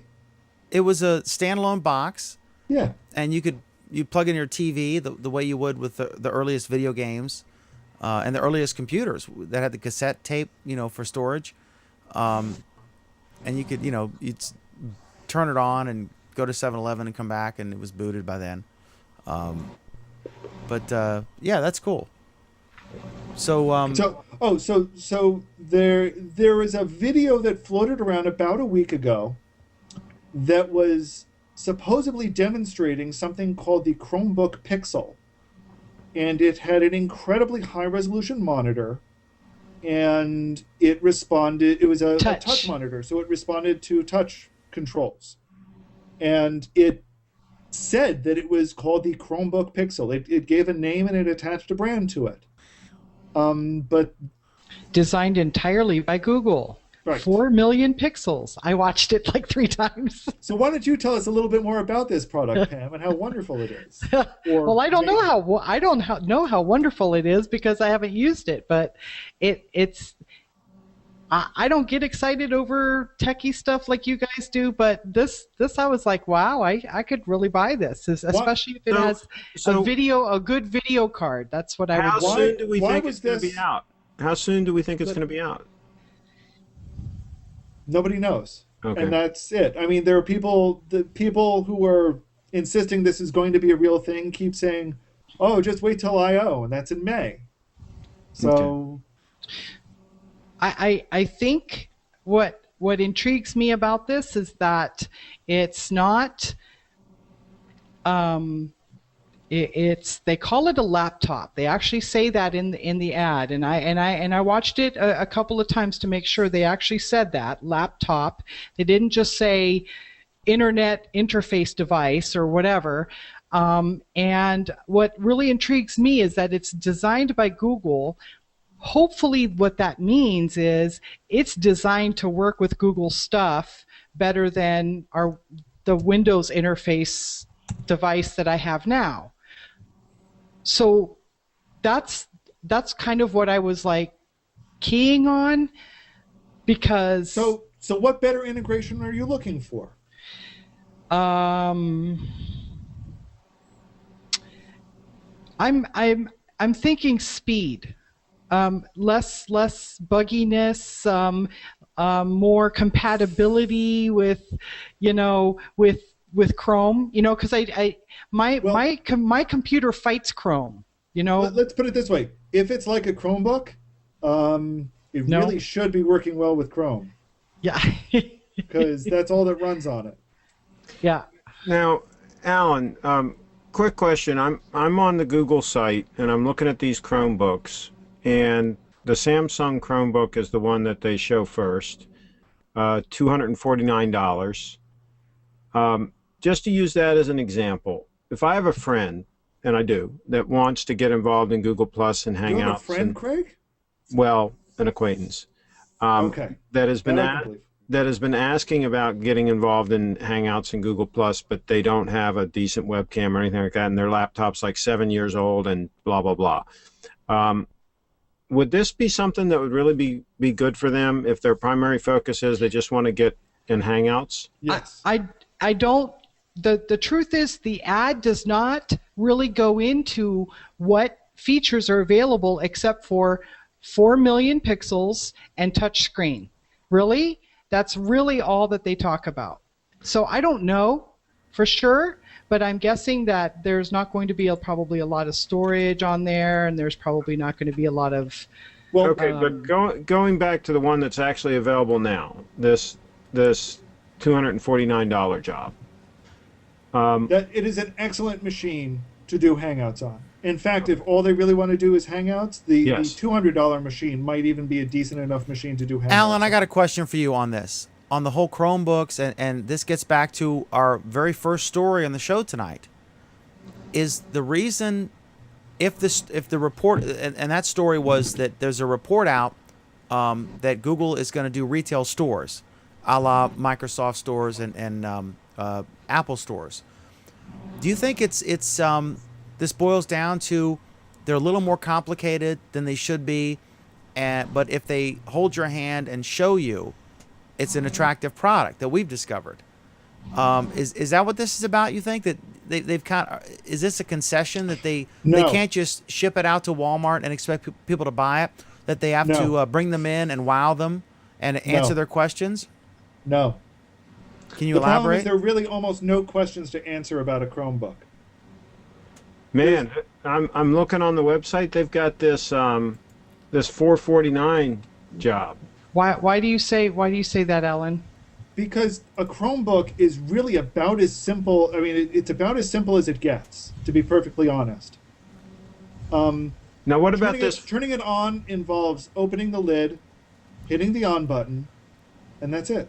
You say that, but then my mom would job. What does it? But trying to explain to my mom about what a Chrome extension is and why she should. No, there are no Chrome extensions. You don't need. She doesn't need them. If what you're doing with Chrome is what 90% of the people do, and that's getting on the web and going to Facebook, or getting on the web and reading your email, a Chromebook is perfect, because what you do is you put it down, you plug it in, you turn it on, and it works. What's the advantage to this 449 unit? I believe the 449 unit, and I'm not looking at them at the moment, so I'm going off the top of my head. I believe the 449 unit has a cellular connection. Okay. So you could not use any Chrome extensions? You can, but you don't need to. Well, I use some for Google Plus. I want them. then they're there for you. But you don't need to explain. I mean, Dan doesn't need to explain to his mother that she needs to install a Chrome extension. I see. Man, it sounds like this is the way to go for most people. It really is. It is the way to go for most people. But, Dan thinks it's ghetto. I will remind Dan, probably for a very long time, that when we first started talking about this on my return trip from I.O., Dan's reference was that this is ghetto. That if it doesn't run Windows, nobody's going to want it. Have they gotten a lot better than the early ones? Yes, they have. Okay. Alan, Dan, let me you're finish mischaracterizing it. Now, go ahead. Dan, let me finish this first. And the neat thing, Craig, is not only have they gotten better, but the updates to it have been shipping for free. So if you have the first generation Chrome CR48, you've been getting updates to your operating system for free for 2 years now.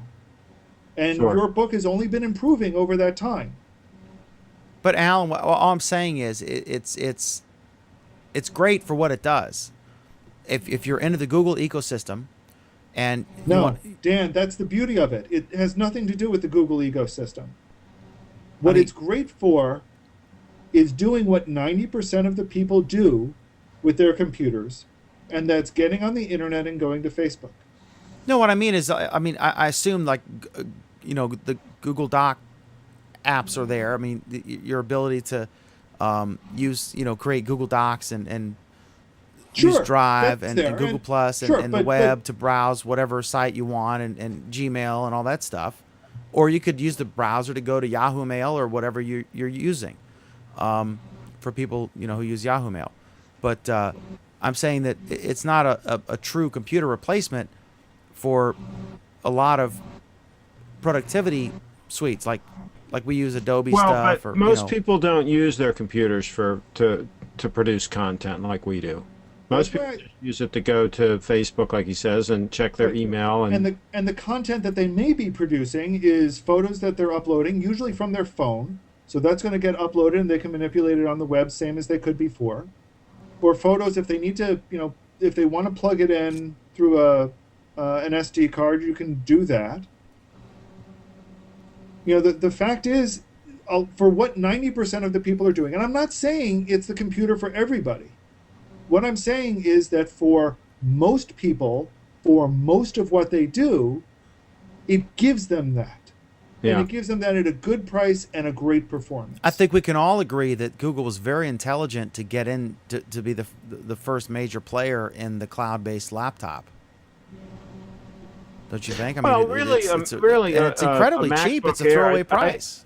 I had this discussion with my dad yesterday. He was going to the Apple store to buy a MacBook Air, and I stopped him because I told him, I said, if you want a cloud machine, then that's perfect for you. But he goes to a lot of places where you don't have internet coverage, you don't have Wi-Fi, you don't have a good cellular signal, and I said, it's going to be useless to you. So, because those don't have enough onboard storage, unless you get a real expensive one and upgrade the SSD, and it's real expensive, and then you still have limited storage, local. Well, and I think what Google is also doing with the Chromebooks is a lot of them have fairly limited storage. Some of them have a little more, but a lot of them are limited. But what they're also saying is instead of taking everything with you, you're going to take on board what you need with you. So you can work offline on a Chromebook. You don't need to be plugged in all the time, but it does mean that you're only going to have access to the things that you are working on at that moment.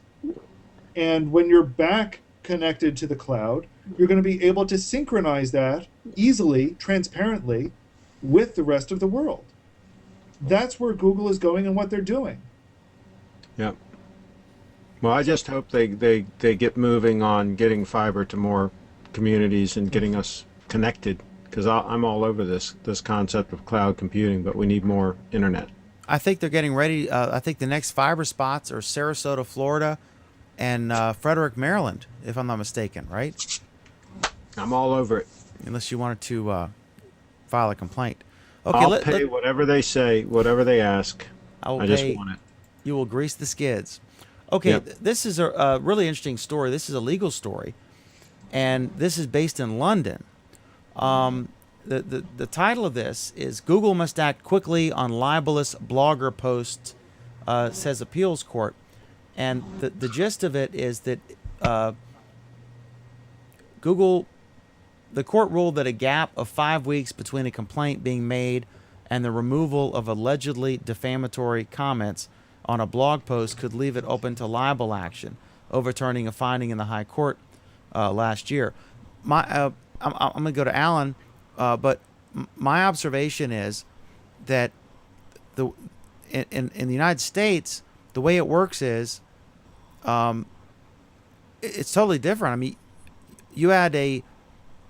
they can accurately report what someone said, and they're not held responsible for it.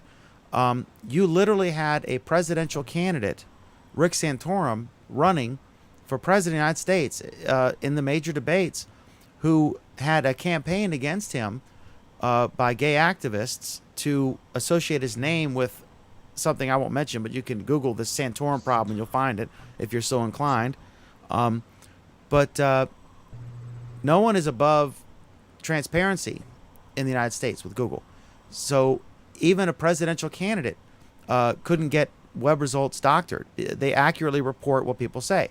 And that's what you want in a search engine, for better or worse. Now, there are some, again, you can't yell fire in a crowded theater. So there are some things like they might remove a child porn link, or they've eliminated some pirate software sites, that sort of thing. Right, but Dan, they have not, on this sort of thing, they've been very, I don't know if you say liberal or conservative, but not in the political sense, but they've allowed it, the speech aspect, because you get to the larger argument, who is to decide what is or isn't, right or wrong, and how can you give a free service if you have to hire people to read every post and moderate it, right? So that's not the issue in this case, though, Dan. Okay, go ahead, Alan, please. The issue in this case, as I've understood it, boils down to I don't remember if it was a politician or a major figure or whatever, claimed libel on some posts that were done on Blogger by someone in the UK. The person themselves were in the UK. They took the action in a UK court. The UK decision about whether it's libel is under their laws, and I'm not going to question whether they are correct or not. The issue, however, is that he served notice, apparently a proper notice, to Google saying, this is libel, take it down. And it took them 5 weeks to respond to his notice.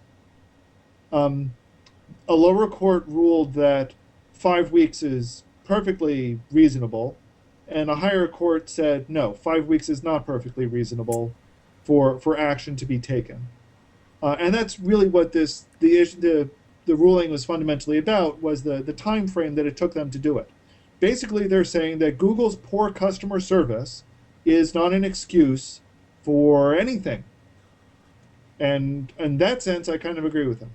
And let me just take a moment. I would say that if it's illegal, absolutely. Well, and apparently it is illegal in this particular instance. And 5 weeks, if you have a legal thing, is ridiculous, unless they were reviewing something. But to initially, if they had within 24 hours said, they should have responded within 24 hours, or at least the next business day, and said, we're looking into it and we're consulting, and then, you know what I mean? The article does not discuss that, but keep in mind, though, Dan, if they're saying we're investigating and reporting, that means that somebody actually needs to investigate into this thing. Google really can't spend more than a couple of seconds per incident like this. If they're going to give the service away for free, that's the problem. Right. So 5 weeks basically amounts to the fact that they were hoping it would go away. And also, it's important to understand that the UK does not have the First Amendment freedom of speech that the United States does. Well, and again, I'm not looking at this in terms of whether this was libel in the U.S. sense, or whether this was truly a libelous action or whatever. That part was never under dispute, apparently. Yeah. Under dispute was how long it took them to respond. But it's important in the larger context to say, I hear you, but the UK does not respect the freedom of speech the way the United States does. That's a lot of the reason why the former British colonies made their very first amendment the freedom of speech, the freedom to speak and of the press shall not be infringed, because like in England today, you could be a celebrity and you could be having an affair or have some scandal of some sort, and they can say that they can get a gag order against all the media and say it's a violation of your privacy if they report on that. Now, you can make an argument that it's nobody's business if some celebrity has an affair, and that's a fair argument to make. But in America, you're allowed to report on that. Who Justin Bieber or Madonna or Lady Gaga are dating. Well, in the UK, they could get a restraining order and gag the entire UK press, and they would not legally, the newspapers would not be able to print that Lady Gaga's having an affair. It's a very different situation over there than it is in the United States. They do not have the freedoms that we do. And the reason we have the freedoms is in large part a reaction to their stance. I understand you're a press person, but saying they do not have the freedoms, I would say that they have different freedoms that are viewed in different perspectives. So, for example, they have a freedom of privacy, which we do not have. Oh, God. Now, we can debate this back you're and forth, but since this is a tech show, I really don't want to. You're going to tell me that in the United Kingdom that you have freedom of privacy that you don't have in the United States with all those cameras? Show me where in the Constitution our freedom of privacy is guaranteed, Anthony. And why do you think celebrities go and live overseas? Johnny Depp and others, because they have freedoms of privacy that they don't have here. You know, you don't see paparazzi chasing them in wherever they live, Italy or... Well, I mean, I think, we can go to Princess Diana.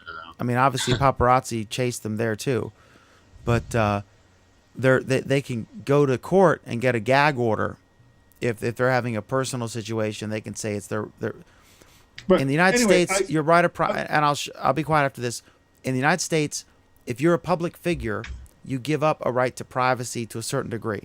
The president, anything he does is up for grabs. A private figure is a different story. It's assumed that when you become a celebrity, a rock star, they're allowed to follow you around and take your picture. If you're private, if I followed around Anthony with my camera and took his picture, he could call and have me arrested. But if you're a celebrity, you can't. And the Supreme Court's ruled that, rightly or wrongly. But I'm just saying that there is a different standard in the United States versus the UK on that issue. I would agree that there is a different standard and a different perspective in general on these issues, but I really don't want to belabor the point. Don't you want to throw that thing up that Alan's right again before we... Oh, yeah. Thank you. Alan is dead right. So let's move on. All right. Next up, Street View kills a horse. No, I'm just kidding. We already covered that one. And they were vindicated on that. Street View comes to Indianapolis Colts Stadium. Tell us what this is about. This is a ratings bonanza, Alan. Well, it would be if we had Jeff Salas here, who would go into this in great detail. He was expounding on this quite a bit. He's thrilled about this. There isn't really too much I can say about this because I honestly didn't even know that Indianapolis had it appears to be a football team. Judging by the pictures. And I'll be impressed. I'm amazed that I can identify the fact that it's a football stadium. It's the Indianapolis Colts. So basically, that's why there's a big horseshoe on it. I get it now. Anthony, why don't you comment, since you're more a sports fan than I am? Well, I don't know that I can comment on it directly, but basically, Google is continuing to do what they're doing in general with their Street View, and going into I don't know if more unorthodox way is the correct word to describe it, but is continuing to go into non-street locations and mapping them. For instance, in Rochester, they went onto the sidewalks of the Rochester Institute of Technology's campus and mapped it out. So now they're doing, stadiums and they're doing stores. Is it B&H, the famous video Photo store in New York? Yeah, they mapped that out. So one of the things I find interesting actually is that companies that have a Google local presence can do interior shots of their own buildings, their own places. And if you've got something like Photosphere, you can get something that looks an awful lot like a Google Street View image inside your own store. So it's they're doing these big events, these big venues, but you can do it from your own venue. Now, maybe you don't know the answer to this, but if you live close to a Google campus, I think you can actually have them come out and do your business. I don't know. Okay, since no one else did, I actually just read the article. This is from CNET.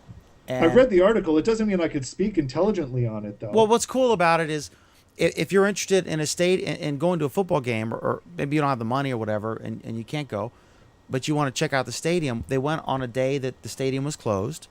And again, the links to all the stories we're discussing will be below in the notes. You can click right to the stories that we're talking about. But they brought the little Street View trolley car with the cameras on top, and they do like a 3D thing. You can kind of walk around, in virtual reality and check everything out. So they got to go there to the stadium, Lucas Oil Stadium, better known as the home of the Indianapolis Colts. Go Colts. And check it out. So I share Jason Salas's joy at this monumentous event. I do know, in the same vein, I do know that they've done Cedar Point. So, again, it's just they're trying to take popular destinations and map them out.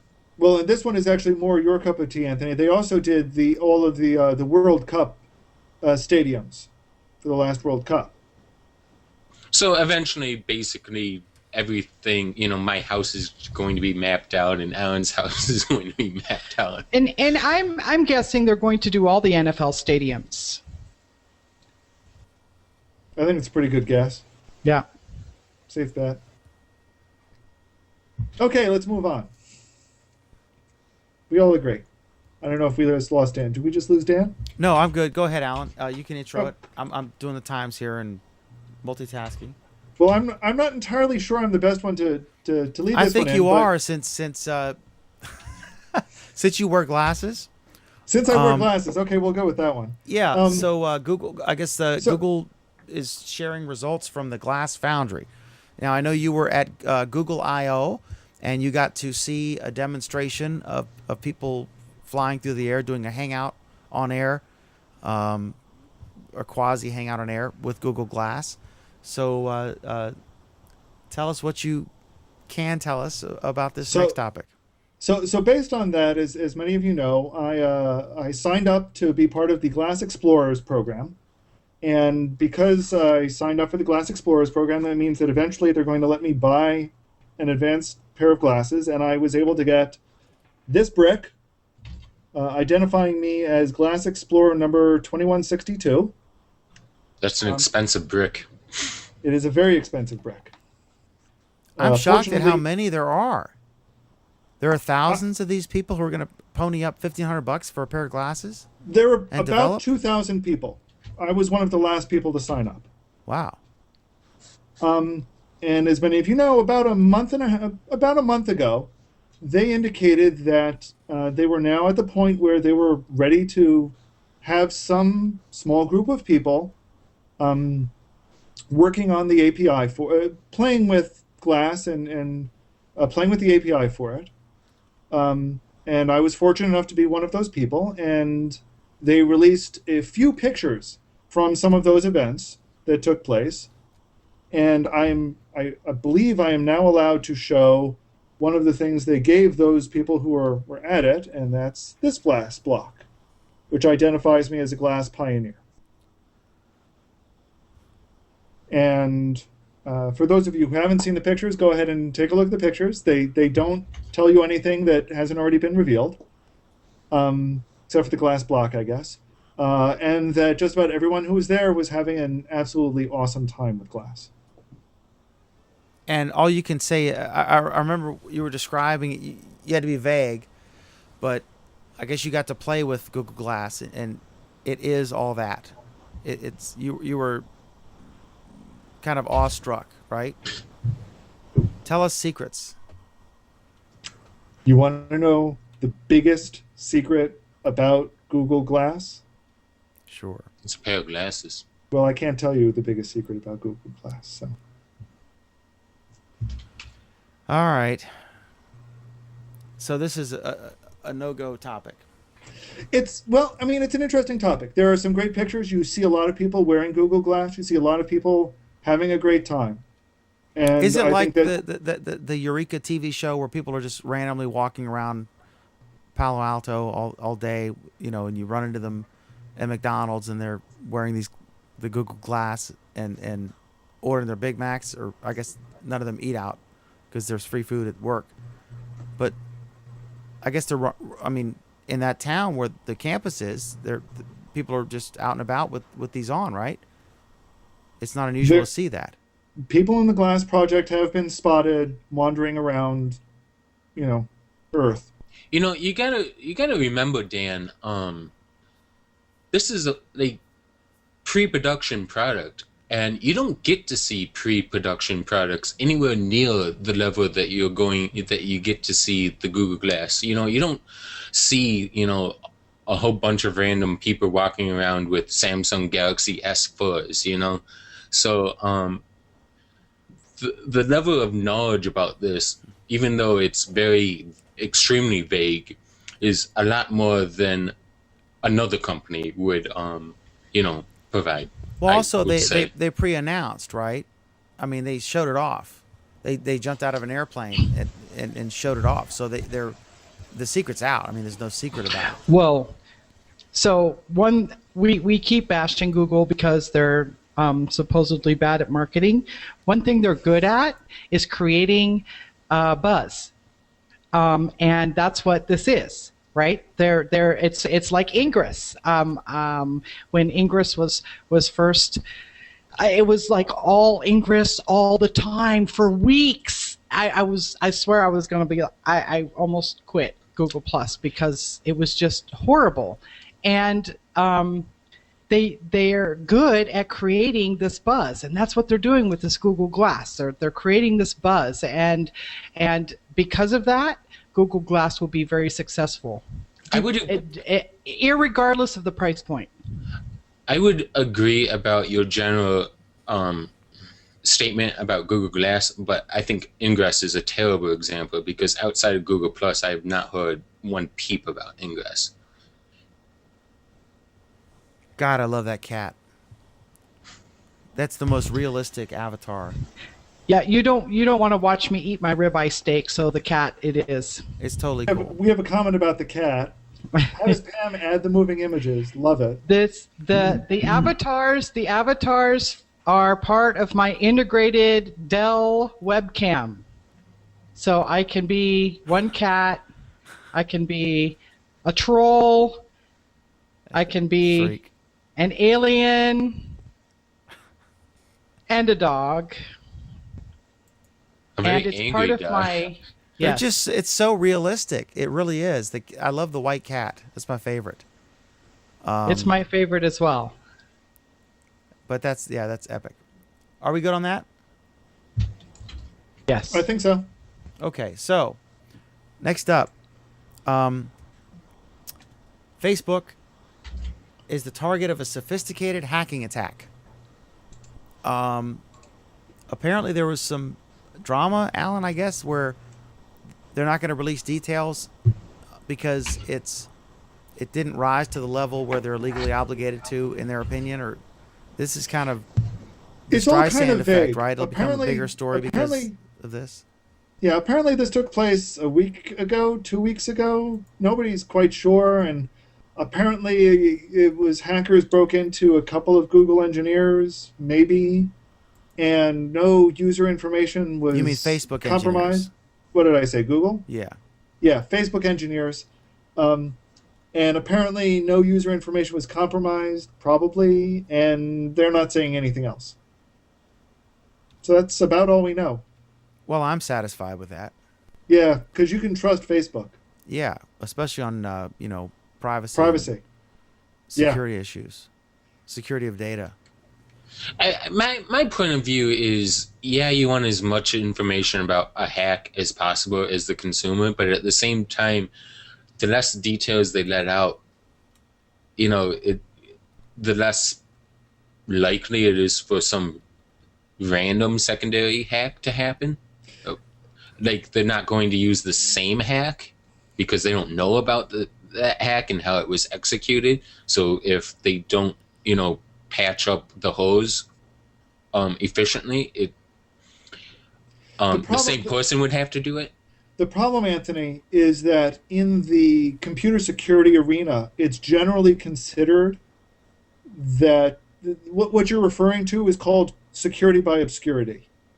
You don't want people to know how you got broken into in the hopes that nobody else is going to do the same or similar thing. And what the security industry tends to lean towards is as full disclosure as possible, because that's how we learn from our mistakes. And that's how we make better, more secure systems. Yeah, I mean, I can see both sides of the argument, and I could, depending on the day of the week, I could, fall on either side of the argument. It's understandable, but generally in the computer industry, the trend has been towards as full disclosure as possible. And over the years, that policy has tended to work well. It's made systems more and more robust. And I think that it makes the consumers much more comfortable with the product because they feel like the company's being completely honest and as honest as possible, and that restores faith in the company, even though they've just been hacked, which is should remove confidence. So anyway, I think we're good on this. So let's move on to the next subject, where Twitter apparently is trying to do some social e-commerce in partnership with American Express. And this is, I kind of read this and I'm like, they can't be doing what I think they're doing. And when I read the details, I'm like, they're doing exactly what I think they're doing. And this has got to be one of the stupidest things I've ever seen. For those of you who haven't heard of it, apparently you can now sign up at American Express and register your card so that you can respond to tweets. And if you respond to the tweet correctly, they'll send you a tweet back. And if you respond to that tweet back, you've now purchased a product. And it will get shipped to you. So basically, because Twitter accounts are so secure, American Express is comfortable with being able to have people make treats to purchase things, and this is just, I don't understand how does American Express not realize how unsecure Twitter accounts are, that you get hacked all the time? But I hear you, Anthony, but at the same time, any account is only as secure as your password, and you can make a donation by texting to a certain number already. You can do all sorts of financial transactions. I would assume that when you sign up for this, they might look at your password and maybe say, like, is this secure? Maybe they'll analyze it and say that this, it needs to have a capital letter and a number, that kind of stuff. Well, I mean, and I don't know how American Express is going to deal with fraudulent payment activities, but if I take my cell phone and I make a text to donate to the Red Cross, and obviously that would be intentional, but if I see these donations showing up on my bill and they're fraudulent, and I call up Sprint and I say, hey, something's wrong, Sprint is going to refund that money. Is American Express prepared to refund the money of hacked accounts on Twitter? would be my question, and I Well, can't presumably, imagine that they would be. if you report it as a fraudulent purchase, they'll do what they always do with fraudulent purchases. So It should I be don't think interesting that to see how involves this doing plays out. I think what gets me, and that bugs me to hell, but what gets me is that this is really a lousy user interface to do anything. I mean, the number of people who probably don't know how to direct message in Twitter, so they're going to send it incorrectly. The fact that it's this entirely non-intuitive, non-interactive thing. You're kind of sending paper airplanes through a hole, getting paper airplanes back, and having to respond with more paper airplanes just to purchase something. You know what this is? This is the exact opposite of the Amazon one-click. And the Amazon one-click was brilliant. And this is the exact opposite of brilliant. I think this is actually brilliant if they can think through all these concerns that we're speculating about because we don't know the details. And I think another brilliant thing would be for Buzz if they could get former Congressman Anthony Weiner to appear in a cameo role in an ad for this. That would be pretty funny.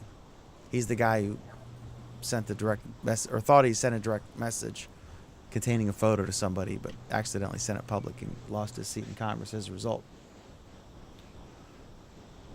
But they can make. I mean, it's a transaction fee. You know, they're trying to make money. They've had trouble with that. But any final thoughts on this or comments? Okay. All right. So next up, Facebook scores a legal win against Germany. Big win for Facebook. Who put this one in? I'm not sure. No audio from Alan.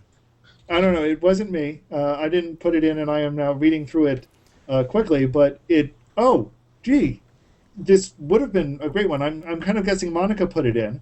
But it basically boiled down to the administrative court in Germany suspended enforcement of an order saying Facebook must let users register under a pseudonym, saying that the order is most likely illegal and shouldn't apply while Facebook fights it. And Facebook is, same as Google, trying to get people to register under given names. So apparently this is we were talking earlier about European law and different perspectives on things. So I don't think it's that. I think it's in the same way that we complain about in the United States certain interests on either side. This is not a Republican-Democrat issue. It's everyone's an equal opportunity offender. There are certain interests, and it varies by region, and then there's federal ones where they donate money to the politicians or they have influence, and they get certain laws approved that are favorable to their interests, whatever it may be.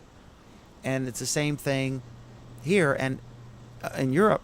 But because we have that First Amendment ingrained in the Constitution, and there's such a huge burden to change the Constitution, that we are benefiting in that way. And the First Amendment is largely incorruptible or difficult to corrupt, whereas if something doesn't have this, we're benefiting because we are the newest of the countries in the modern world to a degree, I guess. I don't know. I mean, in the first world, are there other first world countries that are newer than us? About half of Europe. First world? About half of major Europe? Industrialized nations? About half of Europe. Okay. Germany? Well, they've changed hands. I mean, but they've existed. They predate us. It's just the government's changed, but our government changes every 4 years, 4 or 8. But I'd say Germany's government is a little different than it was 60 years ago. Like, completely? East Germany, not West Germany. I said Germany. Oh, Germany. Yeah. I'm sorry. Obviously, yeah, there was an incident there. Yeah. Okay, that so little fair point. But, unfortunate incident. But a lot. I mean, the European common law thing, that a lot of our Constitution is a reaction to this. This isn't common law. This isn't common law. This is European Constitution. Because they don't have a First Amendment guaranteeing the right of free speech and... No, but they do have laws that guarantee rights to privacy. That's what this is about. The European Constitution has certain guarantees towards individual privacy. And what this article is talking about is how those guarantees are implemented in different member countries is different. Facebook has insisted that since its data warehouses are in Ireland, where those privacy laws are a little weaker than they are in Germany, that it has the right to have them enforced under Ireland law as opposed to having them enforced under Germany's law. That's pretty much what this case is about. I'm surprised the EU law isn't the oversight of this. EU law works a little bit differently in terms of member states. The European Union still has a lot more respect towards individual countries' rights than we have towards states' rights at this point. It's kind of like the federal government versus state governments, right? Maybe. Sort of. They're very rough equivalents. And the European law at this point is a lot more like pre-Civil War federalism, which is to say there isn't a law. Or pre-constitution, the Articles of a Confederation, where it was a weak central government, or it's in between that and the Federalist Constitution that we ended up with in 1787 or whatever it was, or 1786, I forget. But 1787 did. Yeah. Okay. So we'll see where they go, and I don't know. So, it's anyway, a balancing act. on. I hear you, Alan. I understand what you're saying. You have a right to privacy. At the same time, that can be abused, where a celebrity or a politician can prevent negative coverage in the media because So I don't know where that balancing act is, where that line should draw. Well, and this. Go ahead. No, you go, Pam. This law is all about Germany is saying it's okay for people to have pseudonyms for protection, not celebrity people, any people, and Google or Facebook is saying no, because our server farm is in Dublin, then it's Irish law that we're going to go by, and Irish law is weaker than German law, and so we can enforce our real name policy. So it's not really about celebrities and rights of privacy and stuff like that so much as it's a protection that is given to the German citizens that Facebook wants to take away. And Google does too, actually. They have a real name policy as well. Anyway, so we all agree. Yeah. Let's Okay. moving on to the next subject. All right, this is a good topic. I'm actually interested in this one and knowledgeable about this. Speaking of laws, Yeah, I am not a fan of these patent trolls, as is probably no one in our audience, unless Nilay Patel from The Verge happened by and watched an episode at random by accident. But not that he's a patent troll fan, but he is a former patent lawyer. But He anyway, is most definitely not a patent troll fan. yeah, definitely. But he does respect the rights for patents, as do I. So I was very interested in this. I encourage everyone to watch, and we reference it early in the topic list, the link to the YouTube live show with a Hangout that featured the president right after a State of the Union. This was really interesting. Someone asked him about this problem with patents. He was knowledgeable of the topic. He basically, it's like he hangs out on Google Plus all the time or reads tech blogs.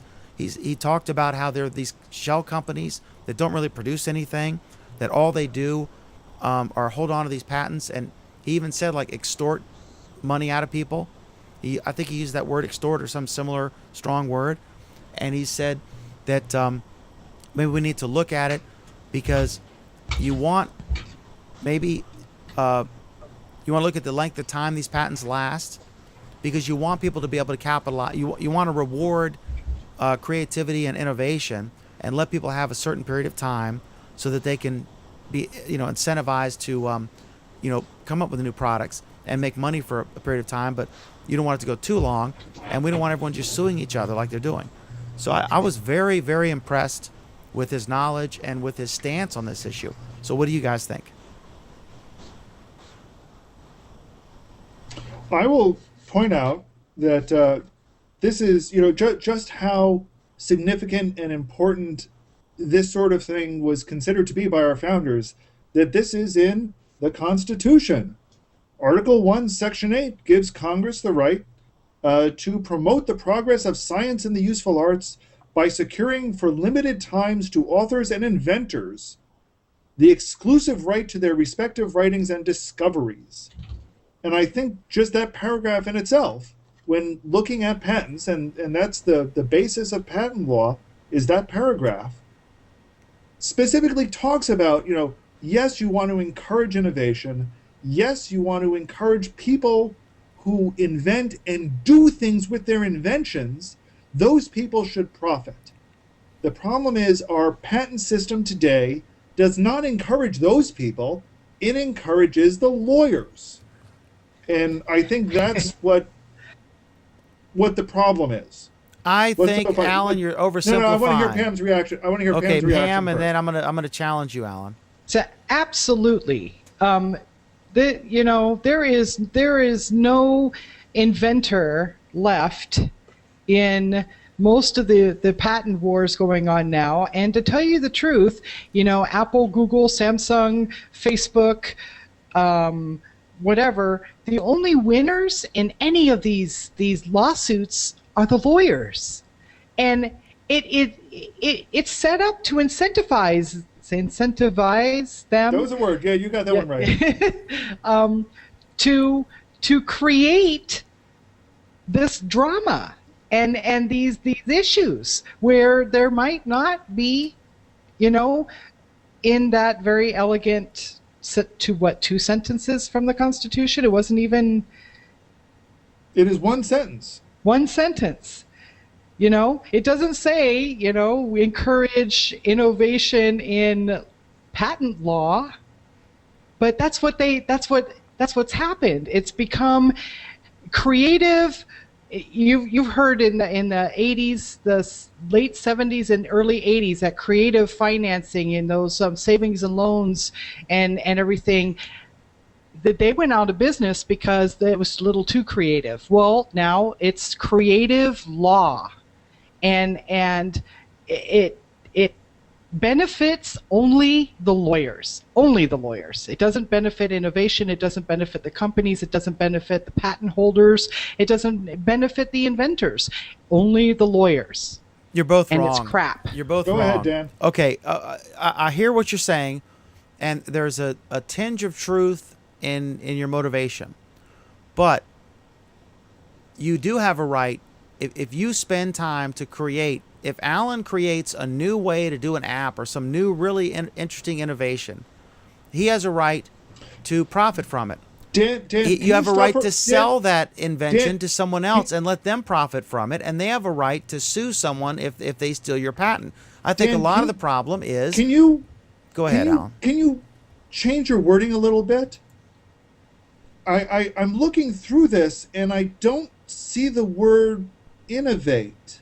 What I see is the word invent. Now, go ahead and say what you were saying.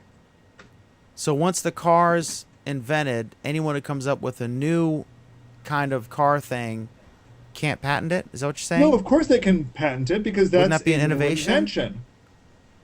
Wouldn't the car be an innovation on the horse and buggy?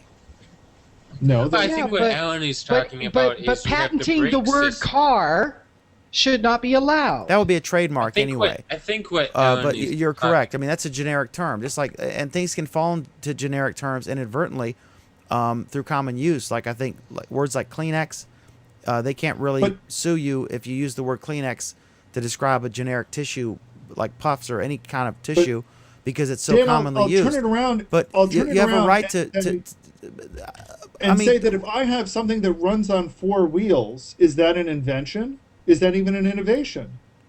That's now you're getting at the real problem. Things like rounded corners. Give me a break. That's ridiculous. But wait a On Star Trek, they had tablets with rounded corners.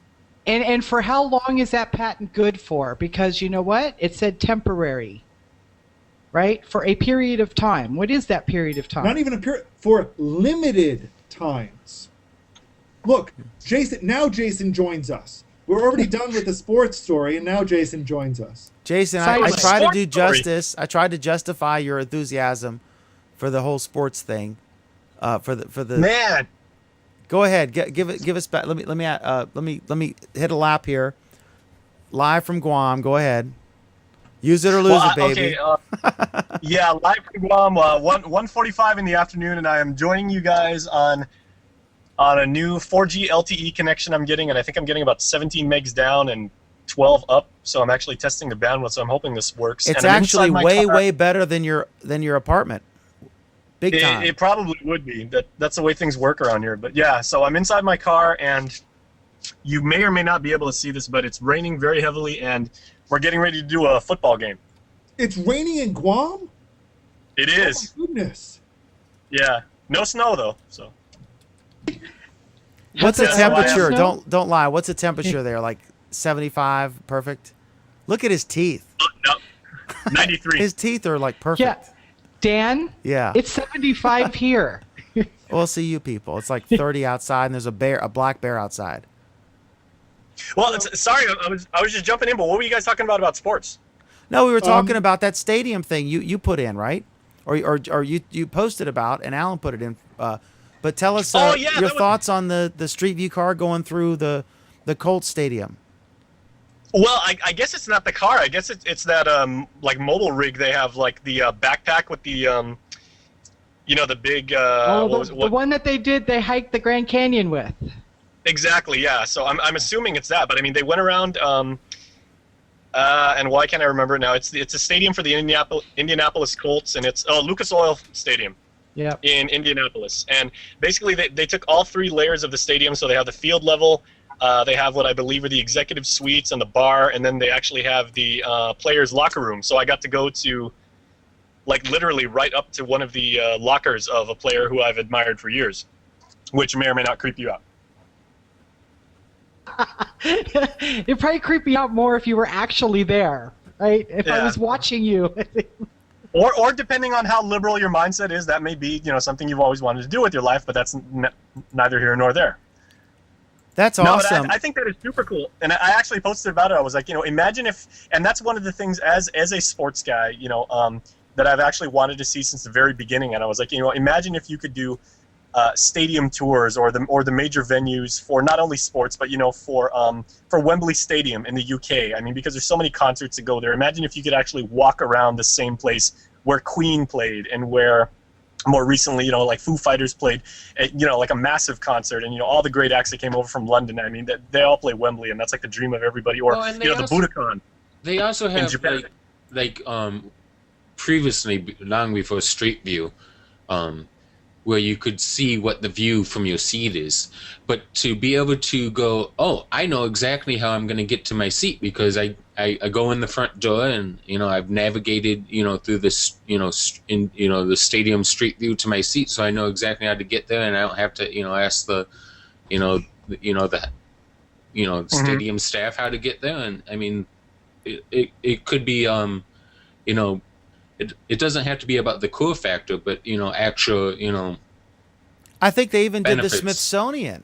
They went through all some of the Smithsonian Institute museums, and you can actually take a virtual tour of that. I think it's fascinating technology. Here's something interesting, if I may throw this out, Dan, because I just posted in the Google Glass Explorers community, which Alan and I are a community of. Even though Alan can neither confirm nor deny that he's a member of that. I can now confirm that. You didn't see that I could now show off my new brick. My new. Oh, okay. Very nice. Okay, so we know that you're at least in the club, but I'm just a member of the community. But somebody very wisely posted in there about maybe an hour and a half ago, and they said, because I put in a post about how Google's whole approach to marketing Glass has been very cloak and dagger and very piecemeal and very hush hush. And I think personally, that's an evolution of the way the company is approaching marketing. And most of us that have taken part in Google Plus Week have been at least somewhat critical, some more than others. Hint, hint. who have been critical of Google's marketing or lack thereof. I think it's that approach is kind of innovative and a little bit more of an evolution of the way they're releasing product information. Somebody though, I should say, they mentioned in the thread, and they said, I wonder how Google Glass's ads are going to be.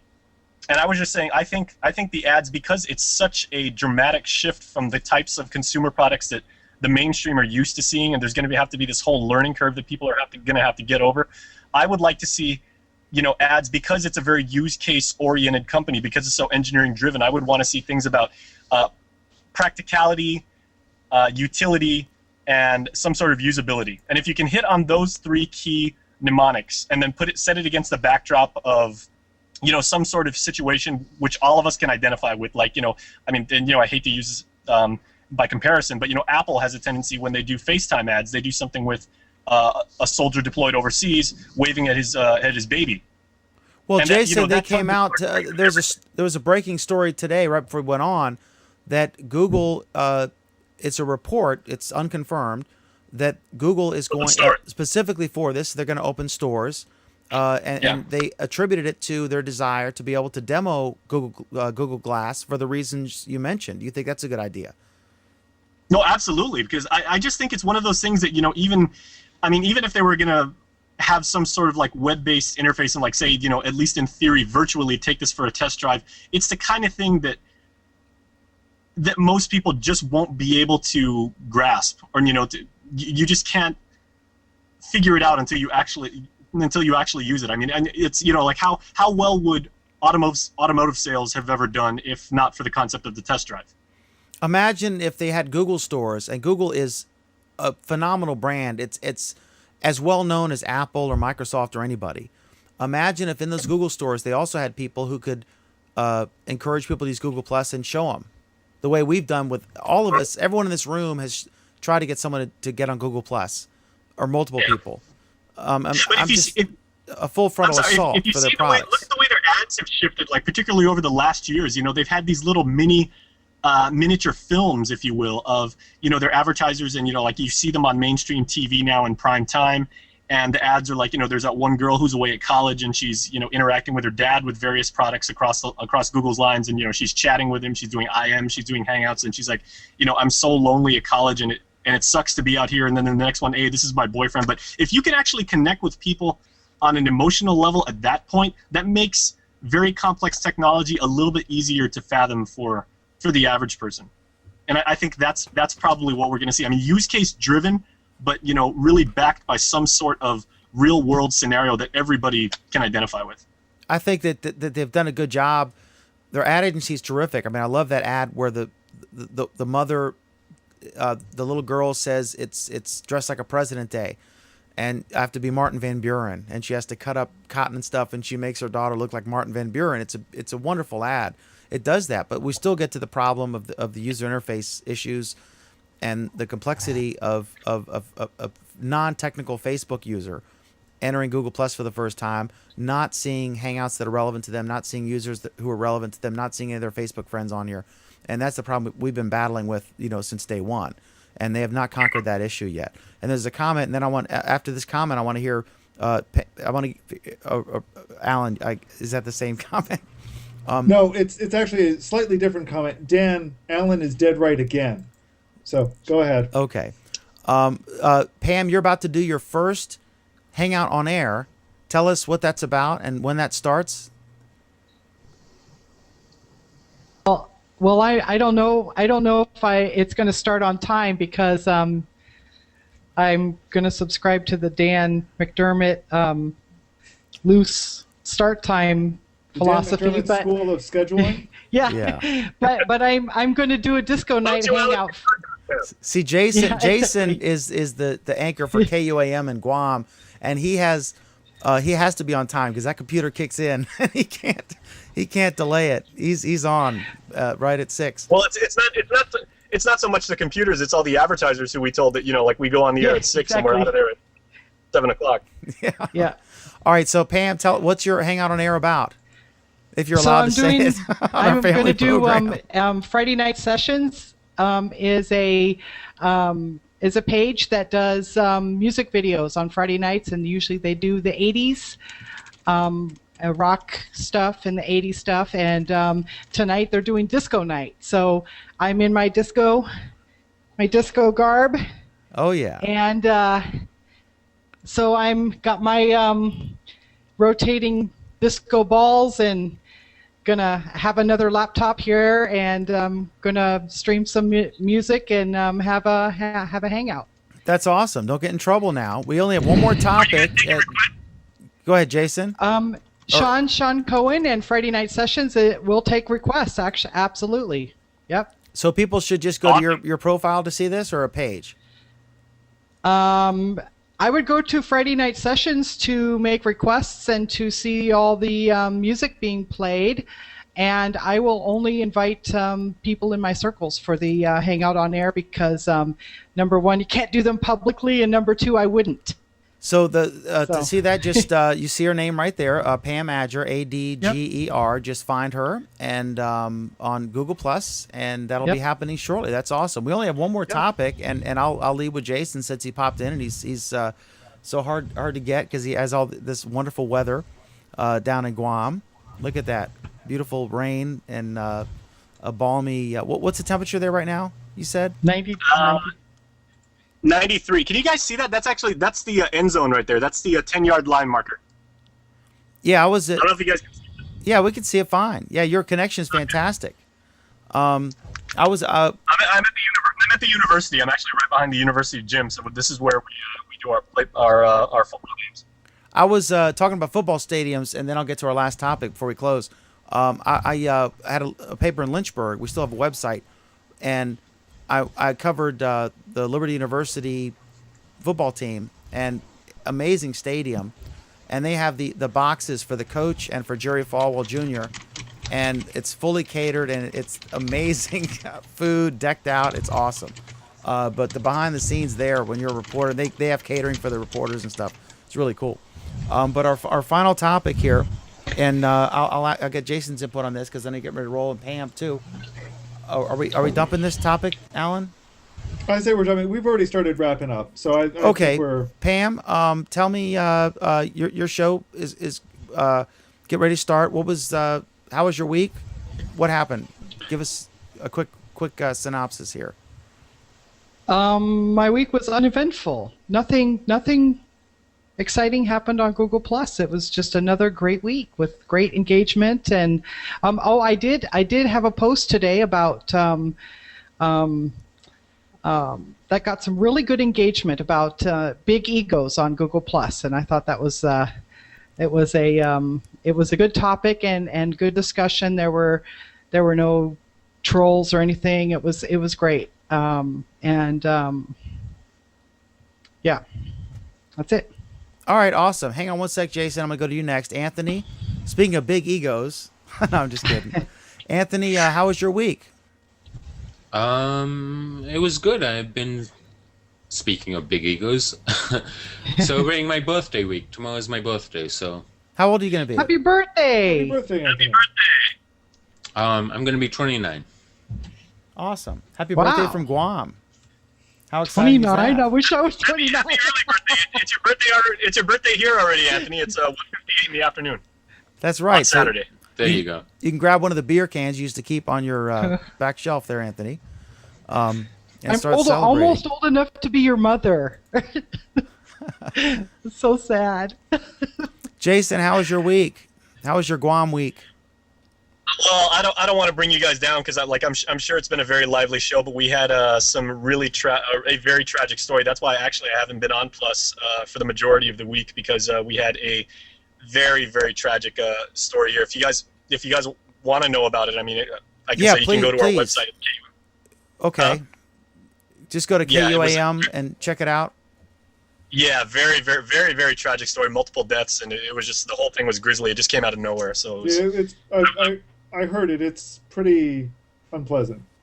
Yeah, and I actually interviewed the guy 2 years ago. The guy who's the main suspect. So he was actually on the set. But I don't want to bring the show down. So okay, all right. Well, we appreciate you. So everybody, we appreciate you. The new Disney cruise ship's coming up. Happy stuff. Yeah. Okay. All Bye, right, Pam. Alan. Have fun boogieing. Yeah, Pam, have a great time. Alan, how was your Google Plus week? It was a pretty good week. A lot of interesting new challenges. I'm exploring some new Google technologies, so I'm playing with them. A lot of stuff to explore and play with. So I'm. Gee, I wonder what they may be. Do I look like I have anything new? Yeah. All right. That little paperweight you just showed a few moments ago. Look, the paperweight is a paperweight. Notice that there is nothing connected to it, and it's a little bit larger than something that would sit there. It's a paperweight. How heavy is that thing? How heavy is it? Is it solid glass? Is it solid glass or? I mean, it's probably not glass. It's, I don't know, maybe it is. It's got some heft. It's a decent paperweight. Hey, what do you want for $1,500, right? All right, so any final comments we need to hit before we close, Alan? How about you, Dan? How was your Google Plus week? My Google Plus week was fantastic. It was busy. I got to engage a little bit, but I haven't as much lately because we've launched 2 new websites locally for in conjunction with our newspapers. We're basically moving our newspapers over. It's frederickcounty.com and warrencountyva.com, and we're in partnership with Craig Ship, and we're excited about it. So that's what I've been busy on for the last 3 weeks.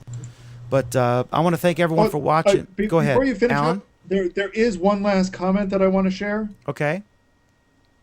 Alan is dead right again. Pam too. Absolutely. All right, Jason, hang on for 30 seconds. Let me close. Thank you all for watching so much. We appreciate it. We love your comments. We love your questions. We love it if you watch it live. We love it if you watch it afterward, listen to it, and we'll have this up in the morning, the podcast version and everything else. So thanks so much. And what about Monday, Dan? Monday is an exciting program. Our Android Week. Monday, 9 p.m., our Android Week. What device are you on there, by the way, Mr. Salas? I'm on a Samsung Galaxy S3. Awesome. You didn't get the Note 2? No, well, I mean, I've got cargo pants, but like not that big. Awesome. All right, thank you all. Put it this way: I've got cargo pants, but I wouldn't want to actually put a phone in my pants that would pull the pants down as I walk around. So you could be that would be really embarrassing. You could be cool like that with the Justin Bieber wig and the whole deal. All right, thank you all for watching. We appreciate it. Have a wonderful, wonderful Google Plus week. We'll see you every Friday, 8 p.m. Eastern Time, 5 p.m. Pacific, and Monday nights for our Android Week at 9 p.m. Eastern, 6 p.m. Pacific. Until then, have fun.